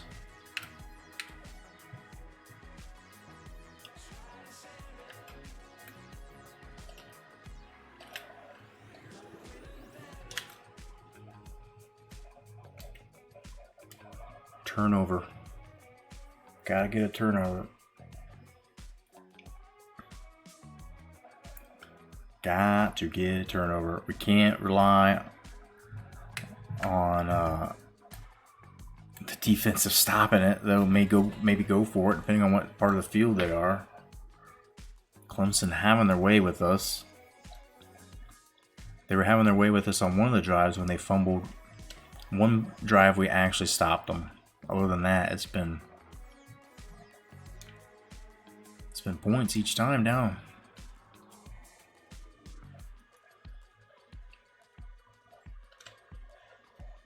Jacobs, the safety, able to wrestle him down. It's 26 of 29. Fuck that. Jesus.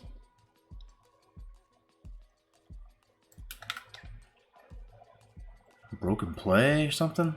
The center snap? Center snap, go for it. 3rd and 3. They're gonna go, run.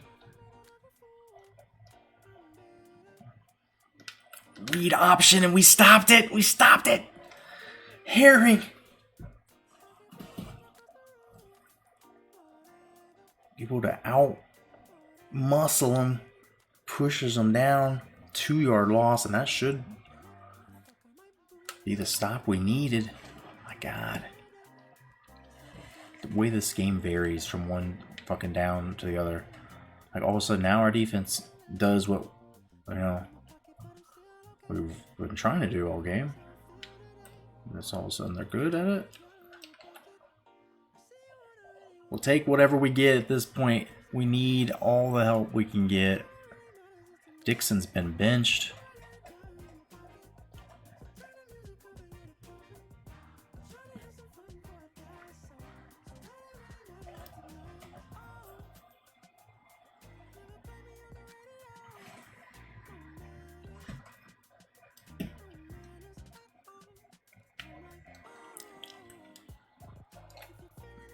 And Baldwin's performance here might, I don't know, get him the job the rest of the way. There's already been rumors that the redshirt Dixon next year to have a season of Murphy and Baldwin at quarterback. Baldwin's just fast enough to be able to run the option now and then. Murphy's not really an option.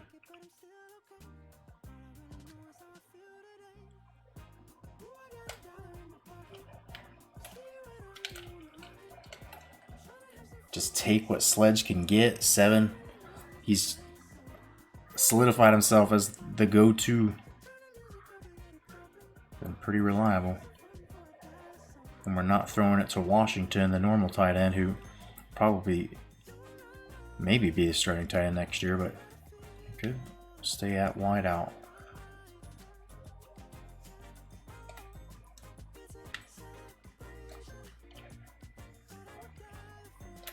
Throw it! No, he's doing the same thing. I feel the heat and I run right. 5 sacks for this dick.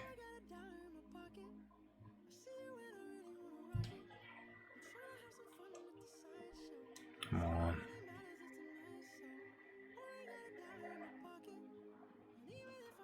Trying to pass the ball too much again.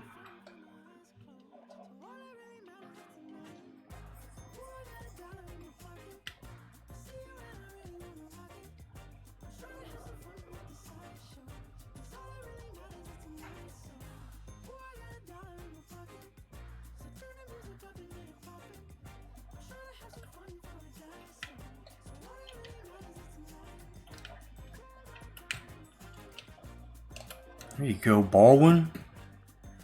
Cross field throw, get us back on track. Maybe keep this drive going. We need 3.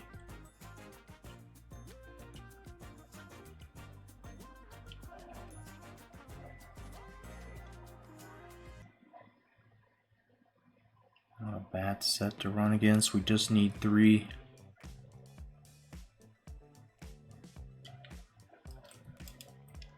Prince breaks free for 8, 9. Alright, just staying patient here. Staying patient. Just don't pass it every down. Running the ball's been working.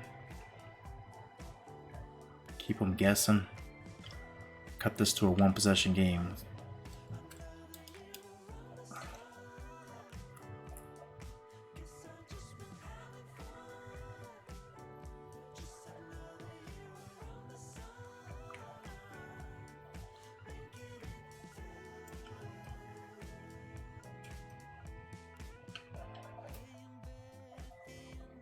Can Sledge get loose on this? See what happens with that safety. If he doesn't, if the safety doesn't jump, we got Sledge, or we should have Branch as he breaks his route. Sledge breaks the tackle.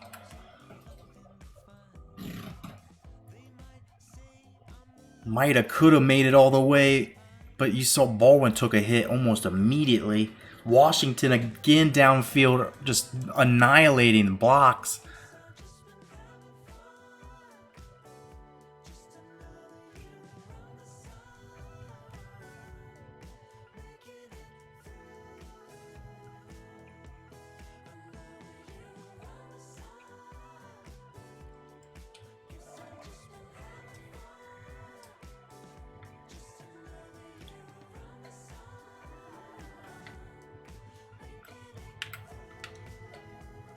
Check down to a run.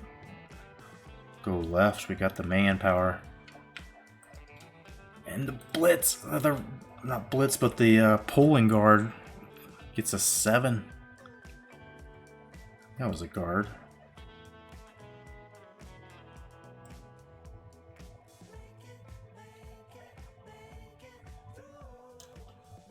I know Prince has got to be getting a little sleepy. He's been carrying the load this whole play, so let's make sure he doesn't fall out.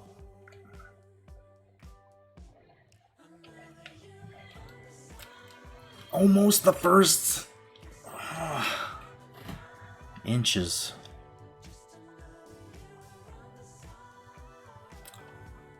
You know what we do around this time.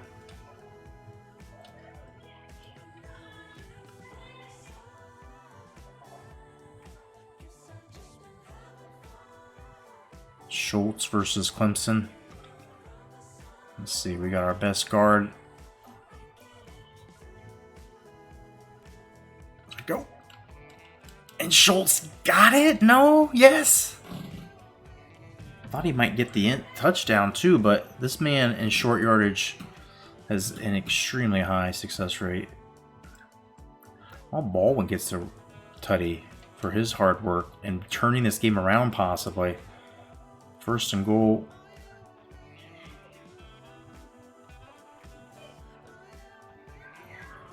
It's like, oh. And he's in. Baldwin had a TD on the ground last game in some garbage time. Oh my God, it sounds... My daughter downstairs playing. Sounds like she's dying. Make sure she's not. Just keep my headphones on if you guys can hear it. It's my wife and her playing something.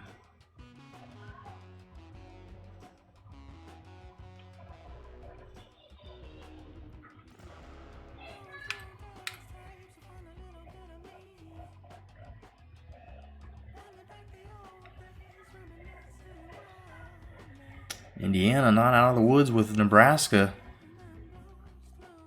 Fourth quarter starts with just a 3-point lead. Just a few minutes, not even a few, just 2 and some change to go in the third quarter. ULM's gotten things going their way. And now just down a field goal.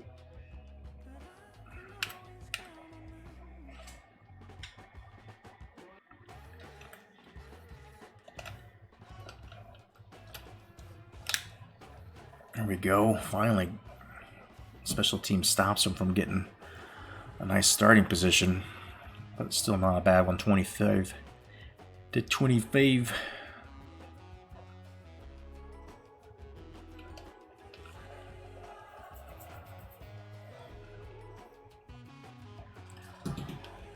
See if they keep trying to run the ball like they did. Yeah, boy.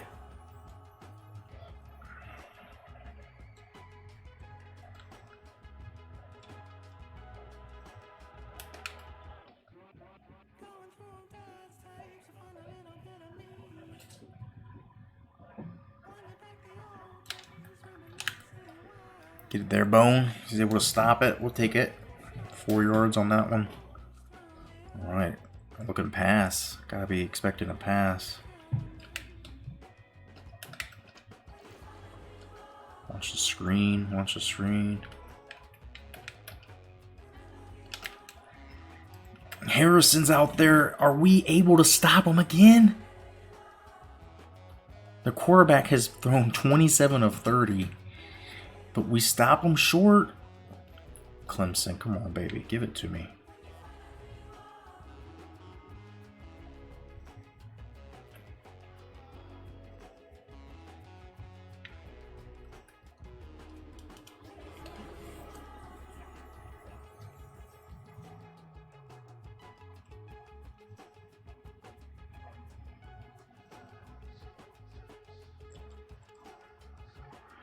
All right, just down 3. It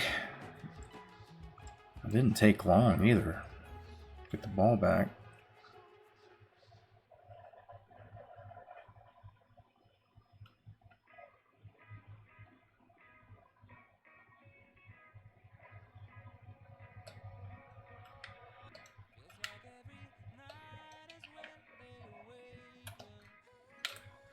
Wow, how did he catch that?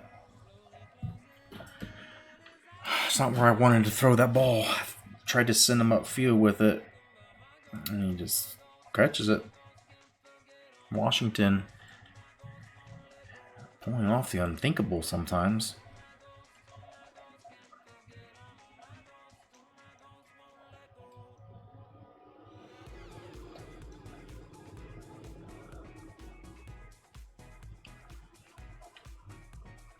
Gets field blocking. Are you kidding me? 62 had that cleared.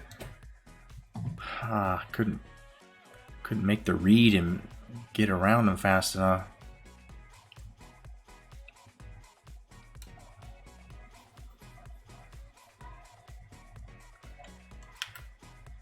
Last play of the third quarter.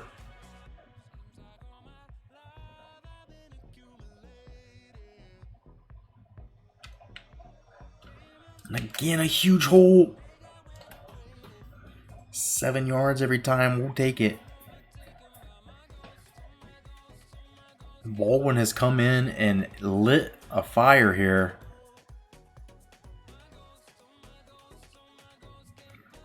As the Warhawks hopeful they can pull this one out.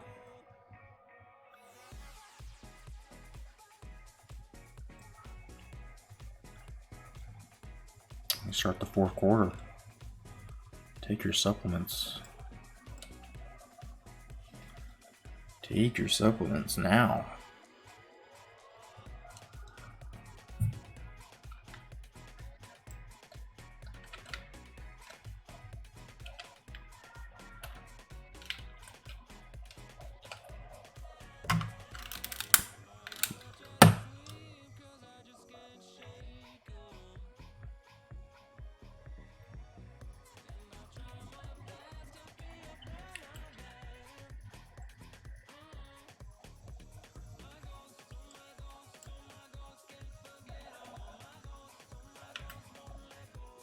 Those Chris Baldwin numbers don't lie, man.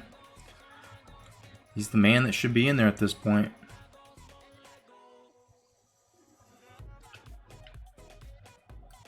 Ah, oh, Prince, baby. Looked like there was something happening. There was not.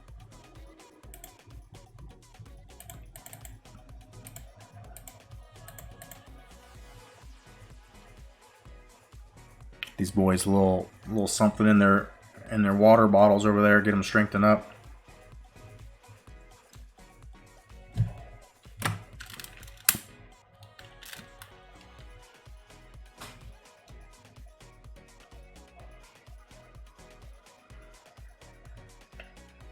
It's not a real good play, it looks like, for passing. I'm gonna try switch her up.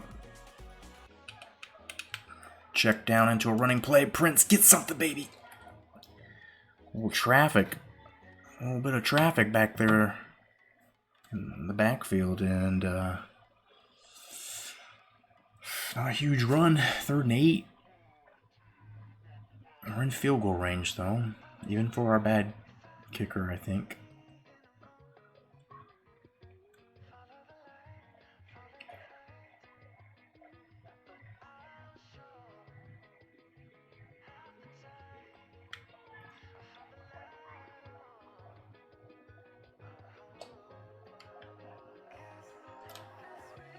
That's terrible. Wow.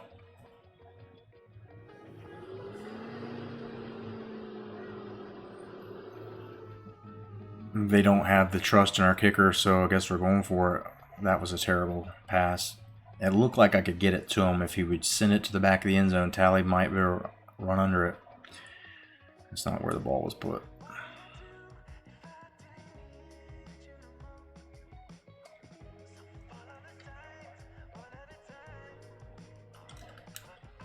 That's picked. Fuck. Come on. Anybody? Fuck. Are you kidding me?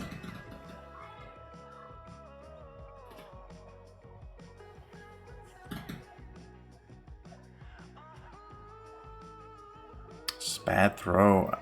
Again, was one of those plays where I feel like he could have been open if he tried to put it somewhere else, like towards the sidelines. I'm always trying to push the button like away from the defender when I throw the ball, when I try to direct a pass. Rarely does it seem like it goes where I want. We're losing, man.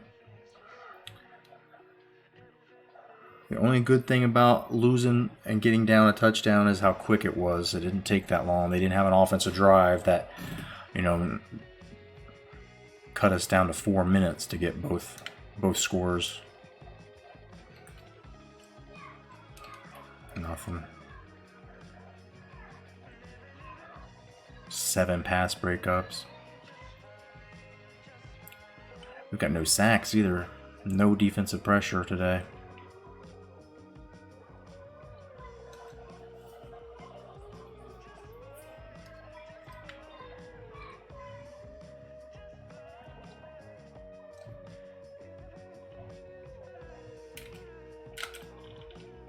Not getting it there quick enough.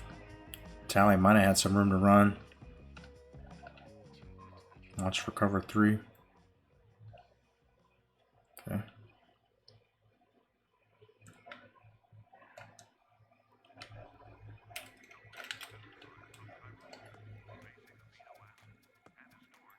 Charlie Tally getting some action here. He's the quickest receiver of ours. It's also the greenest and the most fumbliest. Let's go, Sledge. Come on, buddy. I should not be throwing this. We know that there's nothing open.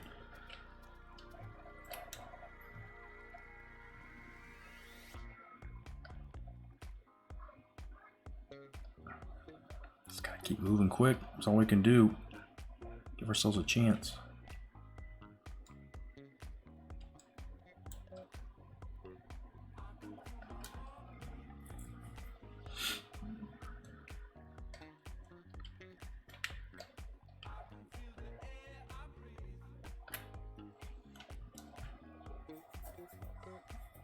Take that over a sack. 1 yard, just run the ball real quick. Get this off our to-do list.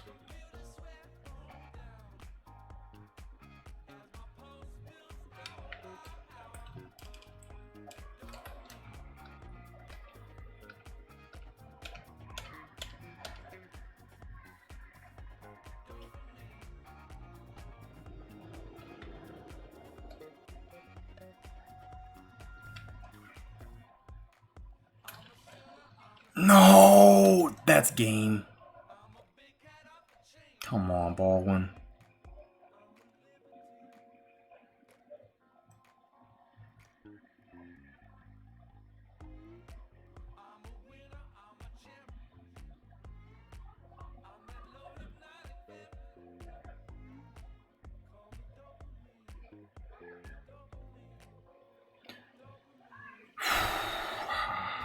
I mean, I guess there's somehow we could hold them. Please tell me it was a incomplete pass. I mean, I don't know what happened. I don't even know what they did. What they play reverse? What? Whatever you guys looked at in that booth review, I've never seen them review a fumble like that. I've never. Are you kidding?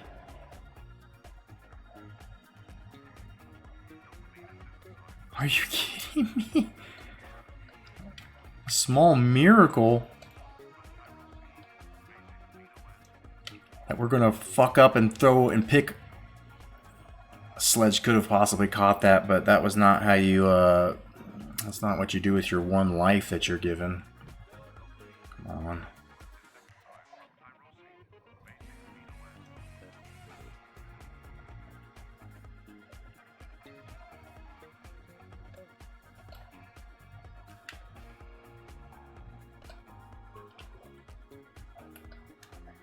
Oh, I should have thrown that. He got it! I was saying I should have thrown it sooner, but I mean, when was sooner? Coverage was there instantly. Every time I throw the ball when my man is in front of the defense, that's what I'm expecting or hoping will happen. But it doesn't usually. And the fact that it did right there, and the fact that the game did that overturning of the play is like, what is all this? This is what are they? Gratuity? What are they doing to me? I don't know.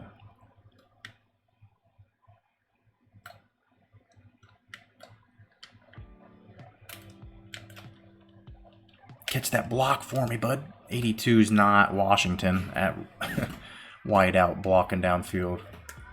But that'll work. That'll work. We still got plenty of time. Just a yard away.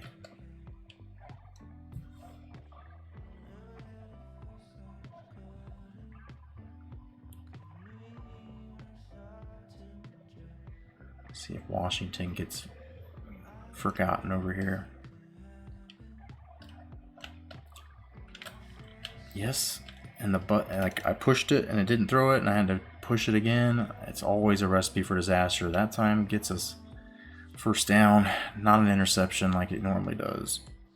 Something out there wants us to win this game. So, I mean, we're still in a rough spot here. We've got to get another stop and a field goal, but feels like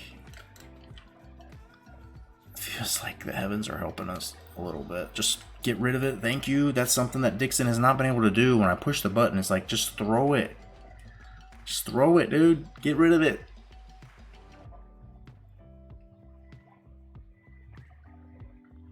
Let's go Sledge. We're looking at you, bud. See how this safety reads this. Branch gets open on this a lot too.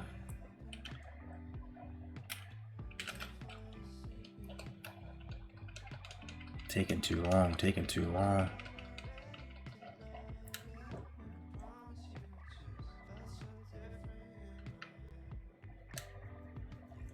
There's one safety top.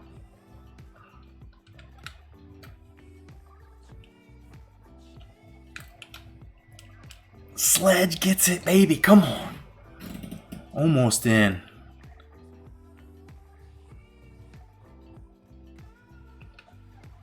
He wanted it. He was fighting it.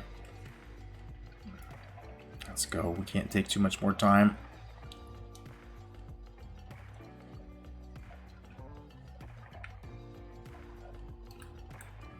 Prince felt really, really slow there.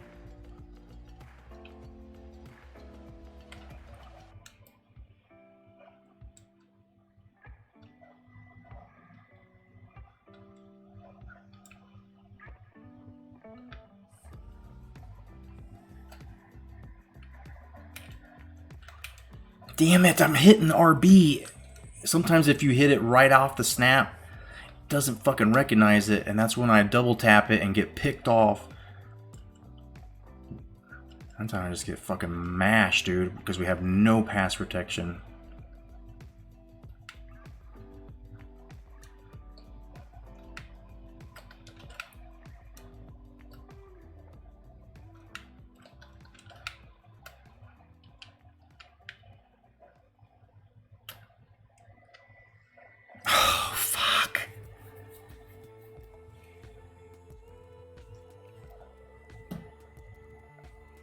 What's going on, Anil? We're struggling. We ain't done yet. They're telling us to kick the field goal.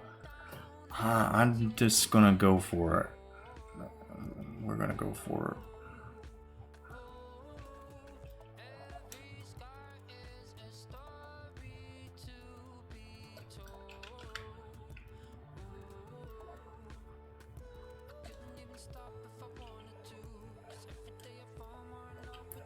He got it! It looked like he dropped it. I just couldn't tell.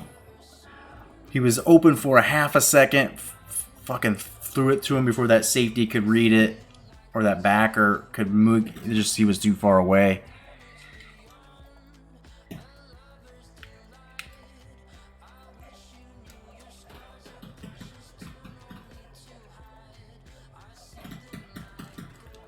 A rough day for Indiana. They lose again.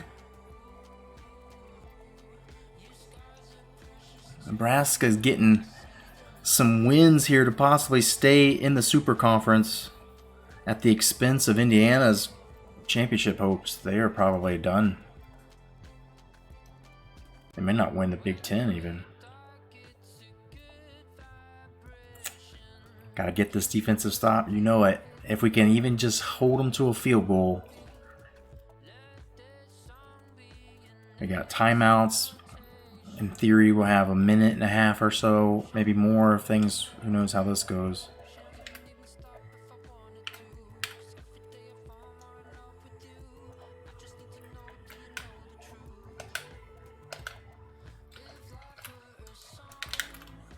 Get a fumble or something right there would be real sweet. Let's get real situated here on defense.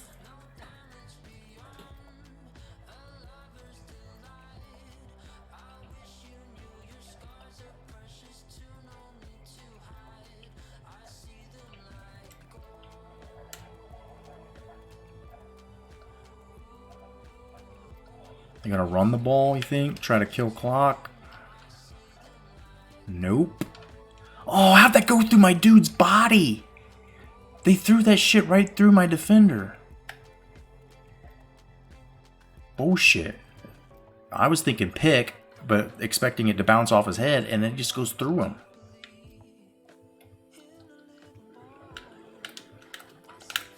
There we go. Come on.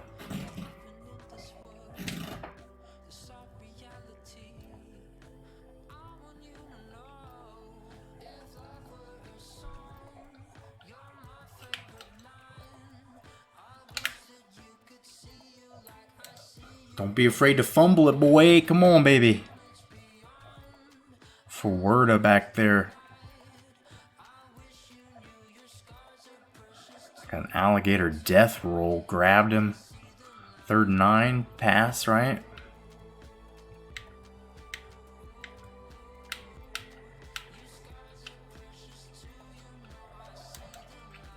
Pass.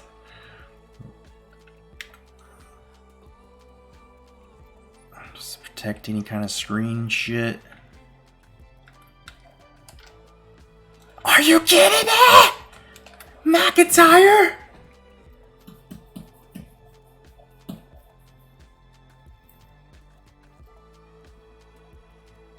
He's been making picks the last couple weeks after last year being one of our, if not the leader in interceptions in McIntyre. A timely one here. Clemson on the ropes now. Time for us to win this game. No more chances on offense for Clemson is our hopes.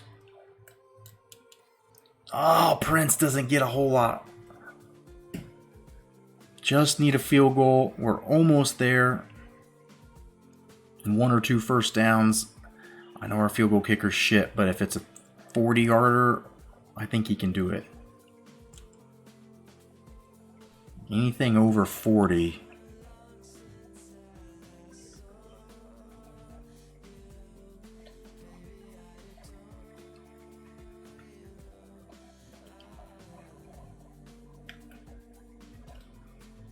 Throw it away. Oh my.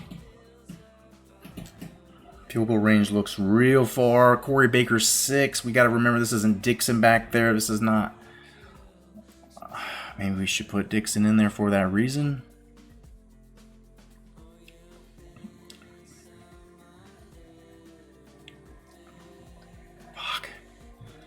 What do you got for 3rd and 11 or 3rd and 20? Let's see if we got to hit a couple passes in a row. Maybe not do it all in one.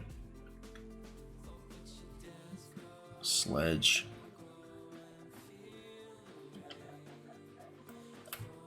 Nope. Fuck, Branch was coming open. Throw it deep for him, dude. Alright, even if we don't get the... They want me to punt. Even if we don't get this, we can stop them still. We got timeouts.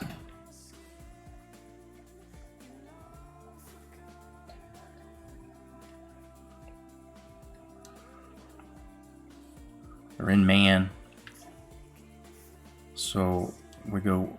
Hopefully the safety goes with Sledge.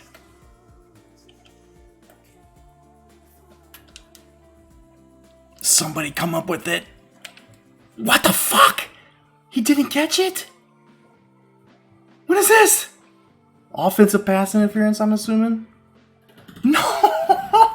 What? Ah! Two of the craziest calls on this game at the same...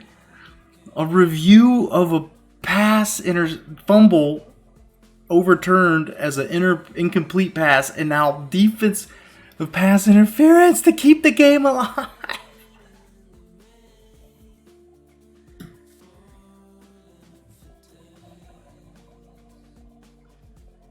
Oh, daddy, that mistake by Clemson. The clock's still running, though. Warhawks running out of time. They're not in field goal range. A lot that still needs to be done here. The running game not getting it done. All right, hurry up a little bit. If we're going to get a touchdown, we've got to start moving.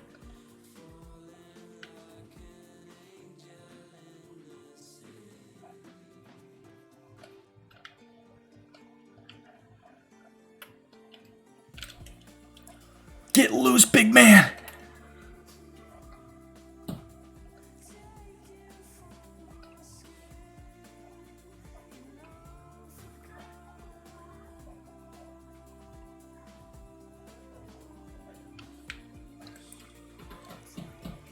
Prince is really slowing down. Gotta not do a no huddle to give him a second.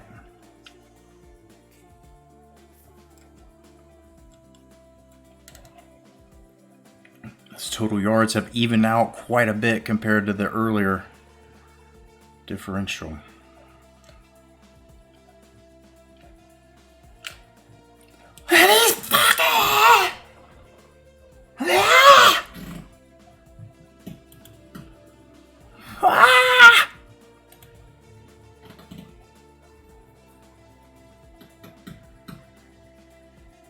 For all the games that this game has just taken from me,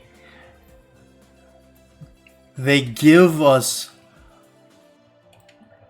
Oh my God.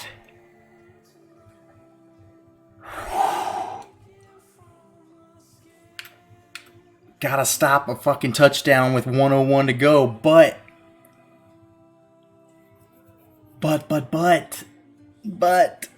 it's our game to lose at this point. Field goal won't do it.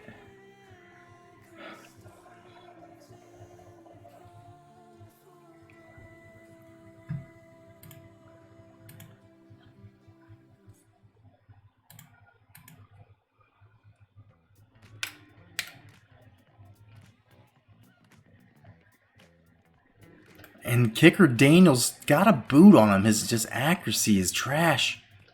You see he's kicking it into the end zone at least. So here we go. 57 seconds. Gates has been so good. The fact that he threw a pick at that time wasn't even a thought. I didn't even think something like that could happen at this point.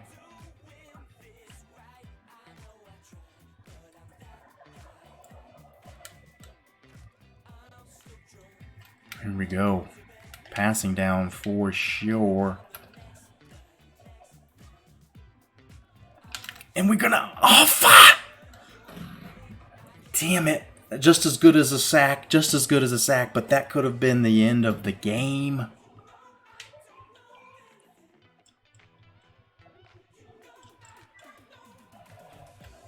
Stay in front of them. Nobody gets deeper than the deepest man. Come on.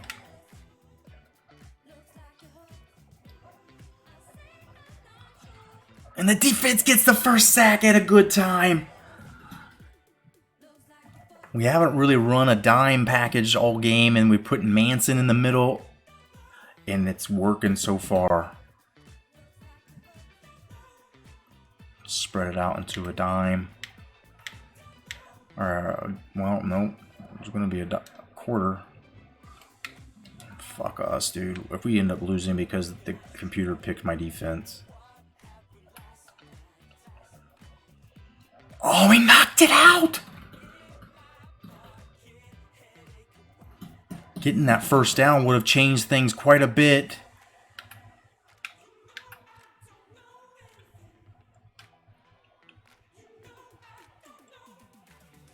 We just can't, I mean, a first down is terrible to give up. We just can't get beat for a touchdown. They've only got one timeout. We're already in a good spot with all that. Forwarda's there. McIntyre. That's him. User pick.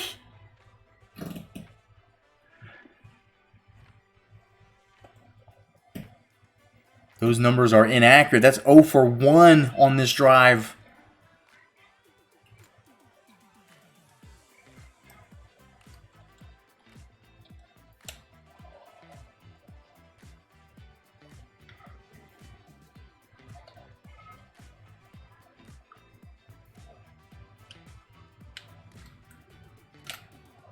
Prince gets one more big run. That's their last timeout. What was that you were saying when he came in, Anil? Rough day?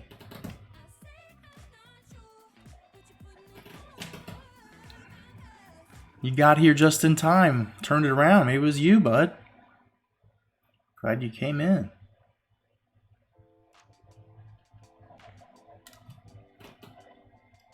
The unlikely, I won't even say it's like my greatest comeback or anything, because the game, the craziest of things, giving me a fumble overturn, like a booth review on a fumble that they rule an incomplete, and so I don't even lose yards. It's 2nd and 10, and then the defensive pass interference is the first time I have ever seen that called. Ever. I've played some people like human games and I've seen it called maybe once or twice, but not on the computer's defense.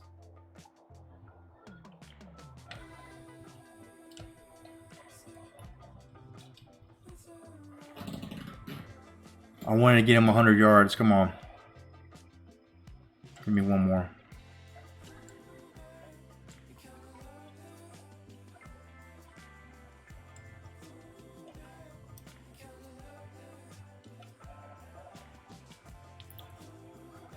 What a freaking comeback. I mean, just because of how unlikely it was.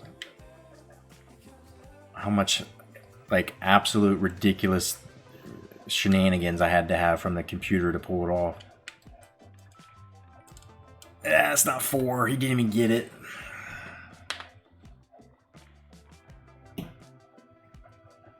But that one was a sneaky win by old Coach Dickey. An ESPN Classic. Baldwin comes in. Sledge again is the star. Just finding opening. I mean, it's not even him getting open as much as the safeties don't read as well. Middle backers aren't good matchups, and then we just fucking hit him with it. It's usually always a light, like, well, that one, he waited on him a little bit. That was the first one of the game when Dixon was still in. But holy shit. When we threw that pick and went down by 10.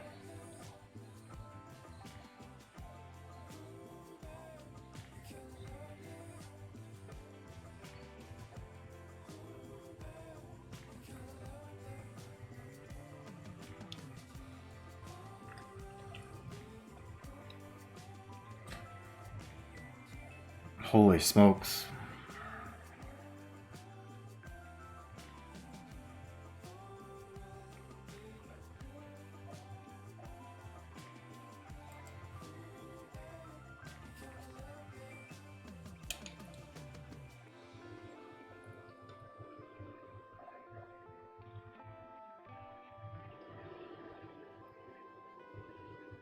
Chris Baldwin off the bench.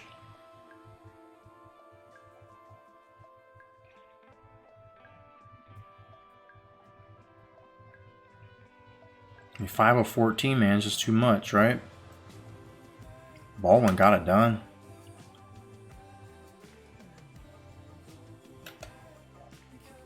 Sledge got it done, but I mean, it was Washington had some big catches for first downs. Branch, Prince, Talley had that one drive where he caught two of his catches. He earned his keep for a 64 overall.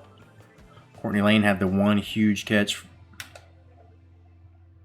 Washington getting his pancakes, man. Dude just beating up people downfield. Marcus Williams, I think, made his first pancake of his career. 7 tacks for Hills. He's a run blocker. He is a run blocker. T-Bone leading in tackles. For Word of 3 tackles for loss.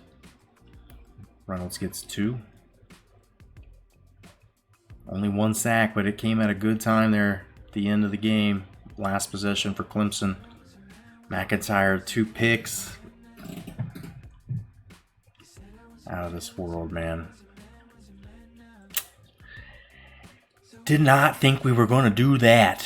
We pulled it off.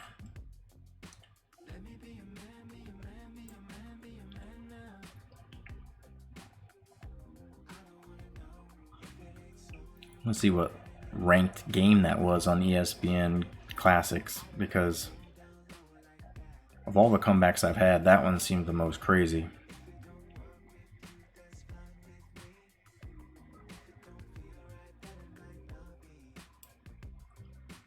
Ohio State handles business. App State loses to South Carolina. Penn State wins, man. They're going to fuck up the whole system if they somehow get in the Natty. But there's nobody left in the Big Ten that's going to really beat them. Maybe a conference championship.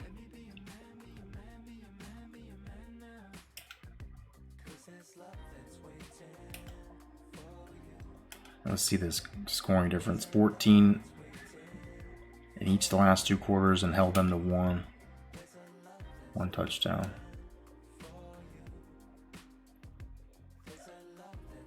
Corey Baker with his 6 fucking tackles, 6 sacks.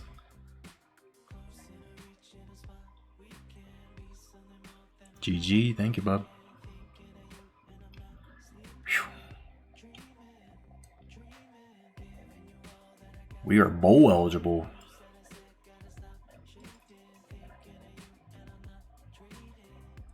Was Clemson ranked when we played that game? I don't think so. Alright, let's see what's going on with recruiting here. We had a guy lock us out. I need to try to unlock that. Here.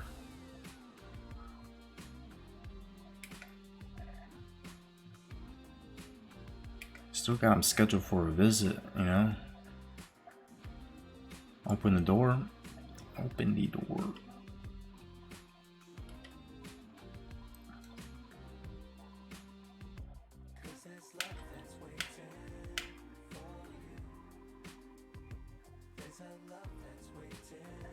Dude, we might actually end up landing that guy now. Looks like Luke McIntyre is gone. This dude cannot be brought back. He is gone. Richmond Malone is really quickly sailing away from us. Defensive ends are the problem at this school for next year. Kind of biggest worry. This guy's gone. Doesn't look like we can handle him. Ready for visit, 1 person. Morton. Starting to see Texas Tech shoot up the list. Let's get a visit scheduled. Yeah, that's the most logical ones with all these complimentaries too.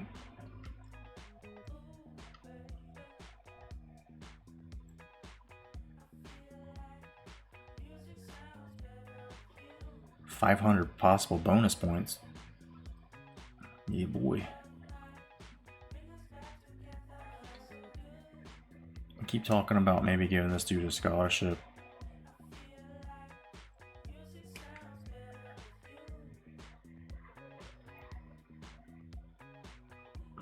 Maybe later, not today. So we're losing to fucking Northern Illinois now. I'll pull a few points off this guy. We just had a visit, so I'm not gonna take points off of him. Blaylock's still slowly, just barely going up. Liberty's there, within striking reach.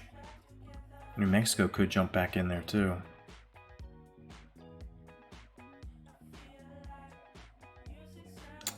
Do we need this dude if we get all the other guys? These three dudes? And this guy wants to come too. He's just waiting for a scholarship.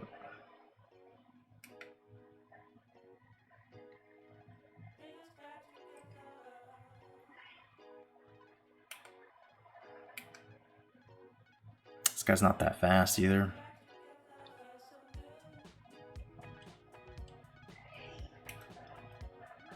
We still might get him with a good visit.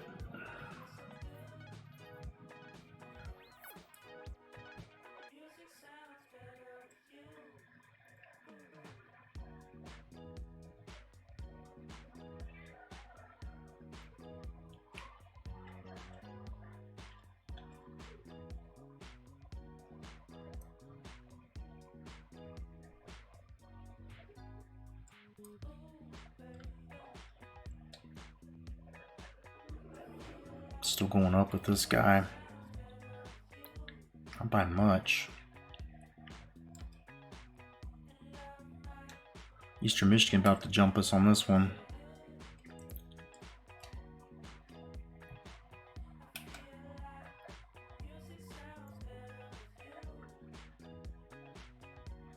It's gonna be a roller coaster with this tackle, it looks like.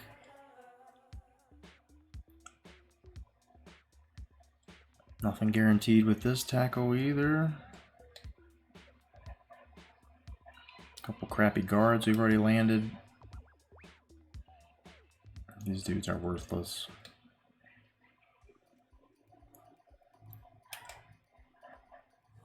Rich Walski had a visit. We're in the lead now. Old Dominion already had their visit, so he's probably good. Probably in the clear. I don't see how South Carolina's visit could catch up 7,200. IU's visit. App State maybe. We'll see next week if we've got some more points we can throw around. We need to give a scholarship or scouting to keep these 50 points allocated. Next week, I guess, maybe. Everybody's coming up on Casey now. Everybody jumped up really fast, and they're going to probably pass us when their visits happen.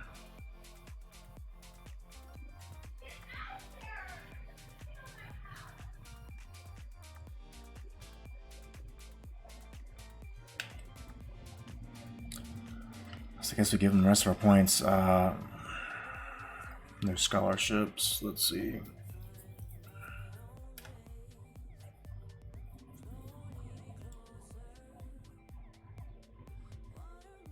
Mangum, we might want to go.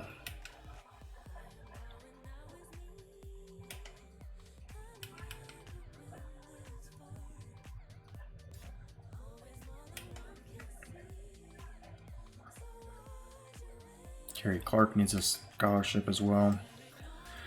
We'll just wait till somebody commits, I guess. Fuck. We gotta get one more person on the list.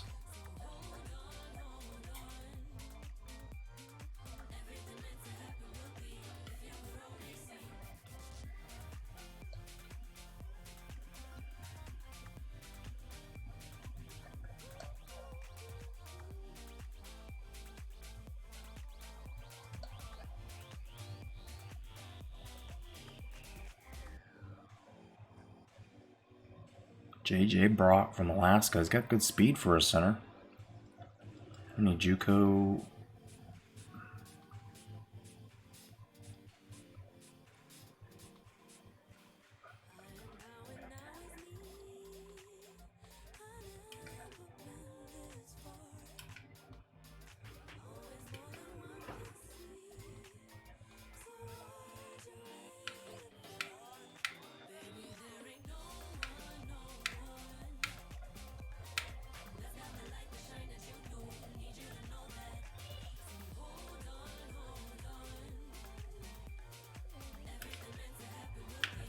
Yeah, I don't know about the pinch info helping us much. JUCO boy, man. Zach Robertson looks like the guy.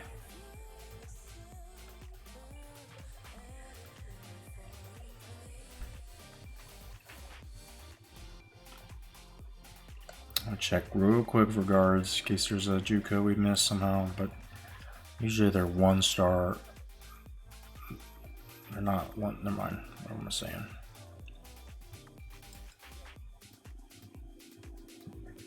$65's not bad for a 1-star, but I was gonna say usually it's a 2-star JUCO.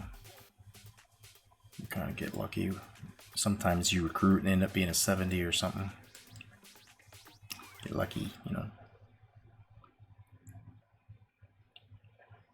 Because this guy could be a 1-star, ends up being above 70. Big boy.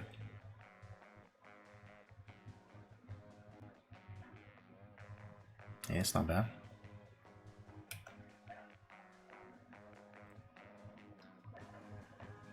It's not bad at all.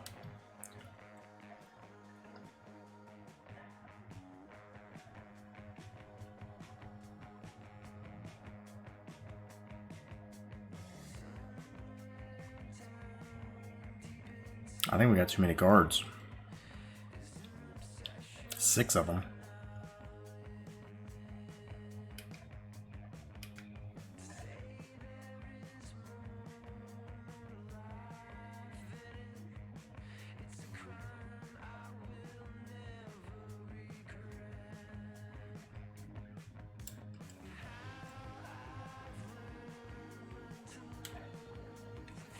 This dude's not coming. We don't need him either. Got these 2 dudes. Reed or Mark Brown. This guy's irrelevant. This guy just wants to come, so whatever, we'll let him come. Get this guy out of here. Right, so now I can go back and get that center I wanted.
If Liberty won today, they may be avoiding relegation.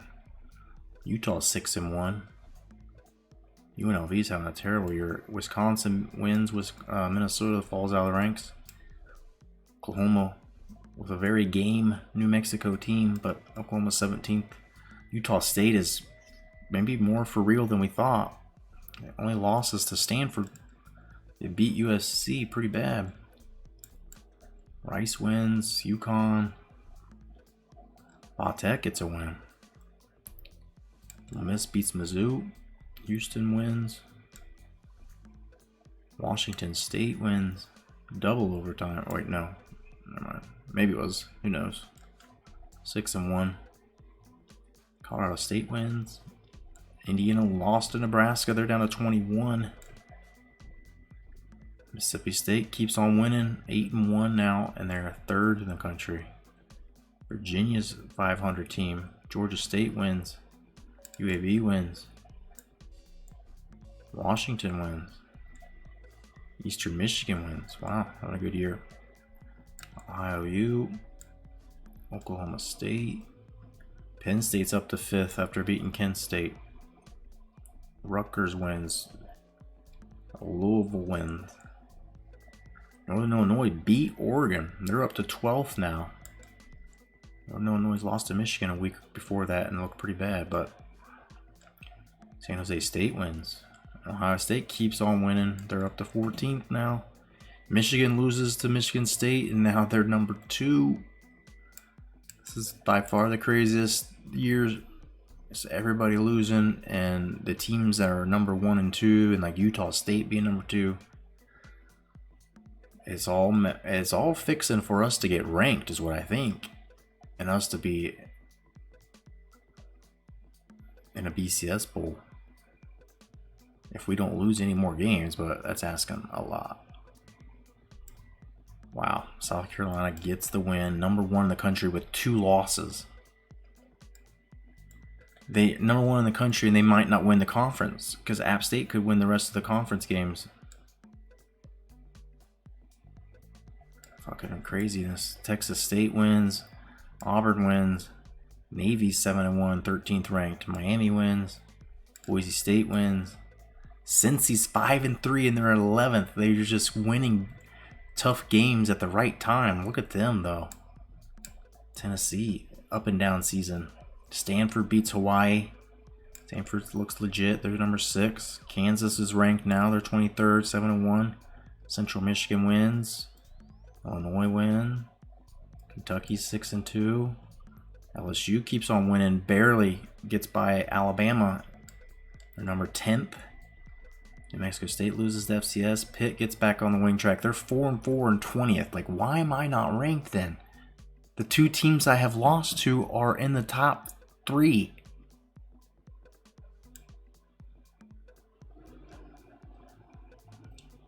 And Duke beats Liberty, probably cementing their relegation. Duke's not doing too bad in their first year, promoted up. 4-1 in the conference, 22nd rank in the country. Sun Devils win. Texas loses again. Arizona floating back up to the top, 8-1, 8th in the country. Texas Tech wins. Baylor wins. Western Michigan wins. Maryland wins. Old Dominion wins. Wake Forest wins. Arkansas State beats South Bama. Bama was having a good year before that. Vandy wins against Western Kentucky. All right, so let's look at these crazy, stupid ass rankings. User pick, what's going on? Didn't see. Wonder how long it would take me to let the CPU versus CPU play every game in Dynasty mode from week. That's a good question. How long would a season take? I mean, really depends on the quarter links, right? How are we doing today? I hope you're doing well. I say if you're doing 10-minute quarters, it's 50 minutes easy, maybe an hour per game. So I don't even know if you'd get through 1 week if you simulated 24 hours, if it would get through a whole week of games even. Some weeks it would, like the first week or two. You could probably sim through both of those weeks in one day, maybe.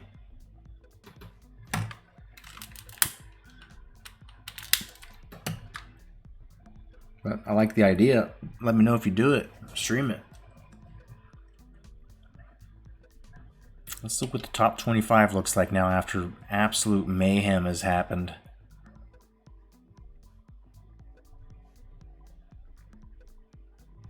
So I guess I spoke incorrectly when I said the two teams I've lost to are in the top 3. Mississippi State's in the top 3. App State's in the top 7. So the two losses I have are against reputable teams, right? Penn State breaking the system. They're up here in a non-super conference. Utah State is just... if anybody had a prop bet on Utah State winning the Natty, they're probably about to get rich if this happens. Even Mississippi State, Michigan State are interesting. Not that great on paper overall. Arizona, it's not one of Notre Dame's greatest years. That defense is pretty good. LSU just has lost so many times, but they're still up to number 10. Cincy versus OSU is going to be a good one. OSU's been on the climb. Northern Illinois is playing above their weight. It's always a wonder if they're going to lose each week. Navy's not too bad. They got a big one against Army, though. Ohio State, not their greatest team they've had, but good enough to possibly win their conference. Florida State, right there on the edge of possibly getting a super conference berth, winning the ACC this year. Texas has lost a couple games in a row. Oklahoma's got Arizona, should be a good one. Texas, New Mexico's not going to be an easy one. Washington's 18th. Michigan, Wisconsin. Pitt, Tennessee should be good. Indiana, Michigan State could take the Sparty off the pedestal. Duke versus App State. I think we know what will happen there, but Duke could make some waves and shake this thing up a little bit more. I don't know what it's going to take for us to get ranked. 7-1 Kansas, busting us. They're not in the super conference, causing some trouble a little bit. SMU has been demoted. They're not in a super conference either, but whatevs. And Hawaii brings up the rear. Why we still have not been ranked? We're so close. Florida's still ahead of us.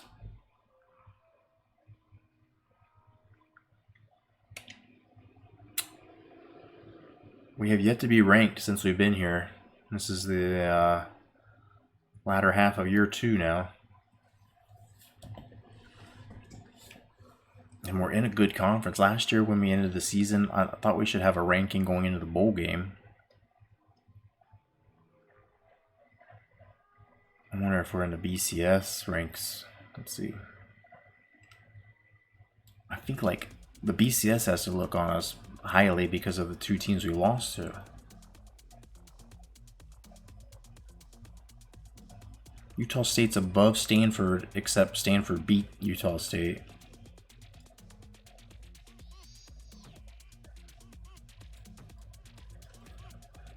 Florida's in here, but they're not in the other ranking. We're still nowhere to be seen. It's disrespect, yo.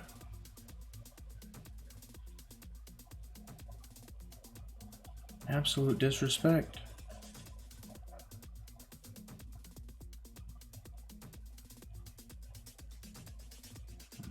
We might be fucked. It looks like Mississippi State, all of their games have been conference games so far. And I don't think there's a chance they can lose again. So even if we win all of our games, we're not going to a conference championship.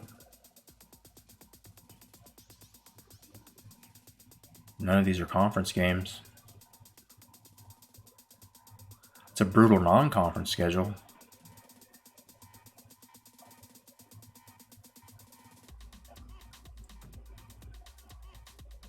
Something going to happen there. Top 10 team going to lose. If Southern Miss beats Bama, Arizona's got to play Oklahoma. But yeah, they are the Conference USA South Division champs.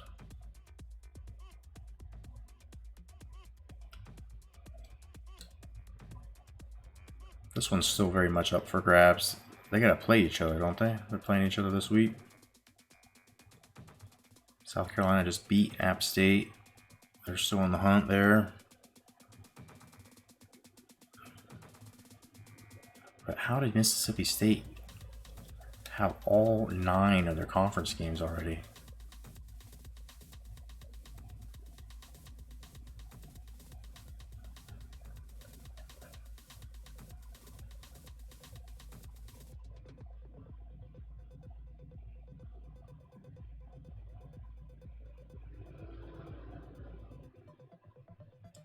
And we'll get a couple more good challenges before the season's over. Miami, Florida should handle Arkansas State no problem.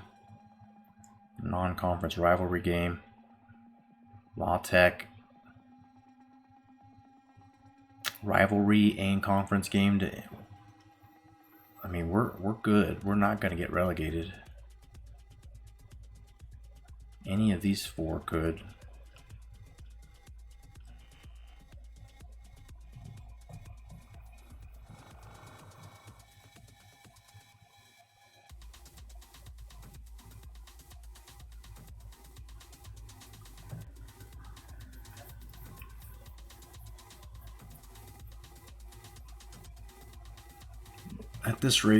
At this rate, we'd boot out probably Southern Florida or South Florida and Southern Miss and Liberty.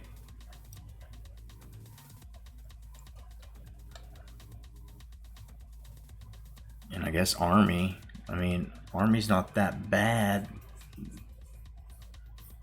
We could try to take one more from another conference. Nebraska's got to go. They're not that good. But they're fighting for respectability at this point. I don't know. We get tricky. We get real tricky. Wyoming's definitely got to go.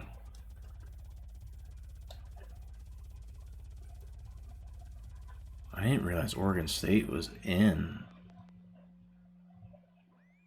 They're this could be the 2 teams that get bumped out. If that happens.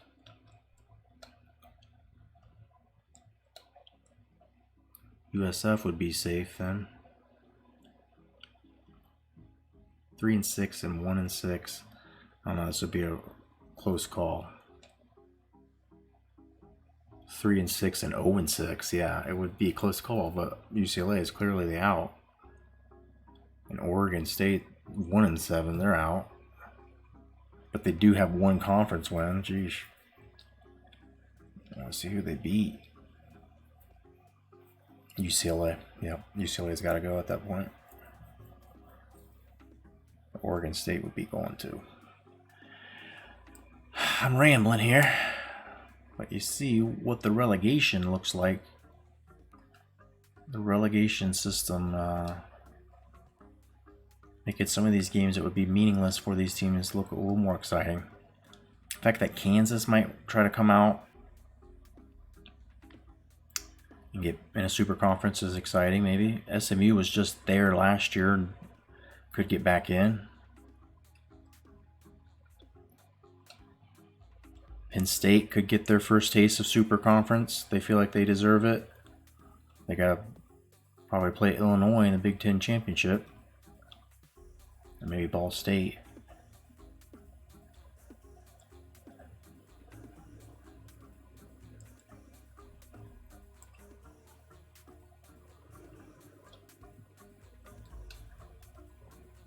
Doesn't appear that the Mountain West may produce a team this year. Could be Utah and Washington State. Might both get a bump this year. I guess BYU could still have a chance in it. Fresno State maybe. The Pac-12 might get 2 teams into the promotion as an at-large instead of the Mountain West. Could be Bama and Kentucky.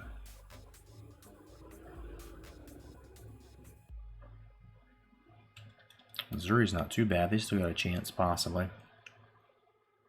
But I think everybody's saying Bama, Penn State, just from historic purposes, belong in. Texas State might find a way in. Fucking Sunbelt.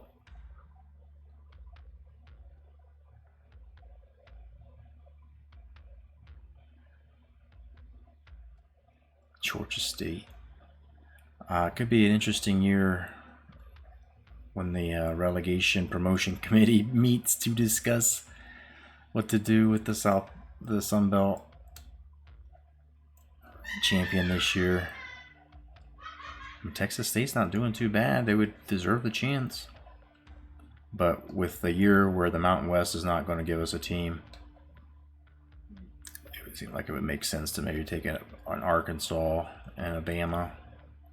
Or Bama, Kentucky, or Kentucky, Arkansas, maybe Mizzou. Take up these two. And then just roll it out with the rest. Penn State or Big Illinois if they win. This would be a good contender too, to take two teams. SMU's been there. Ranking wise, the Bama and Kentucky teams are the better. Florida State, of course, needs to get in. Man, this might be the year we skip the Sun Belt and take two teams, two at-large teams.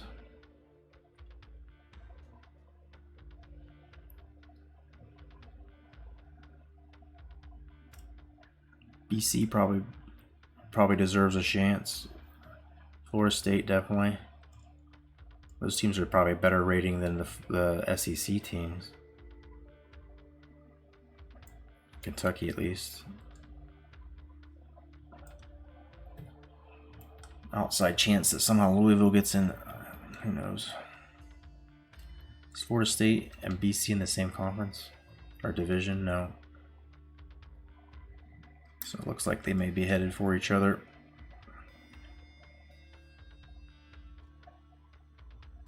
To think Temple was in a super conference last year and they come in here and they can't even hang. It's a little ridiculous. Florida Atlantic had everything going for them and shit fell apart last 2 weeks.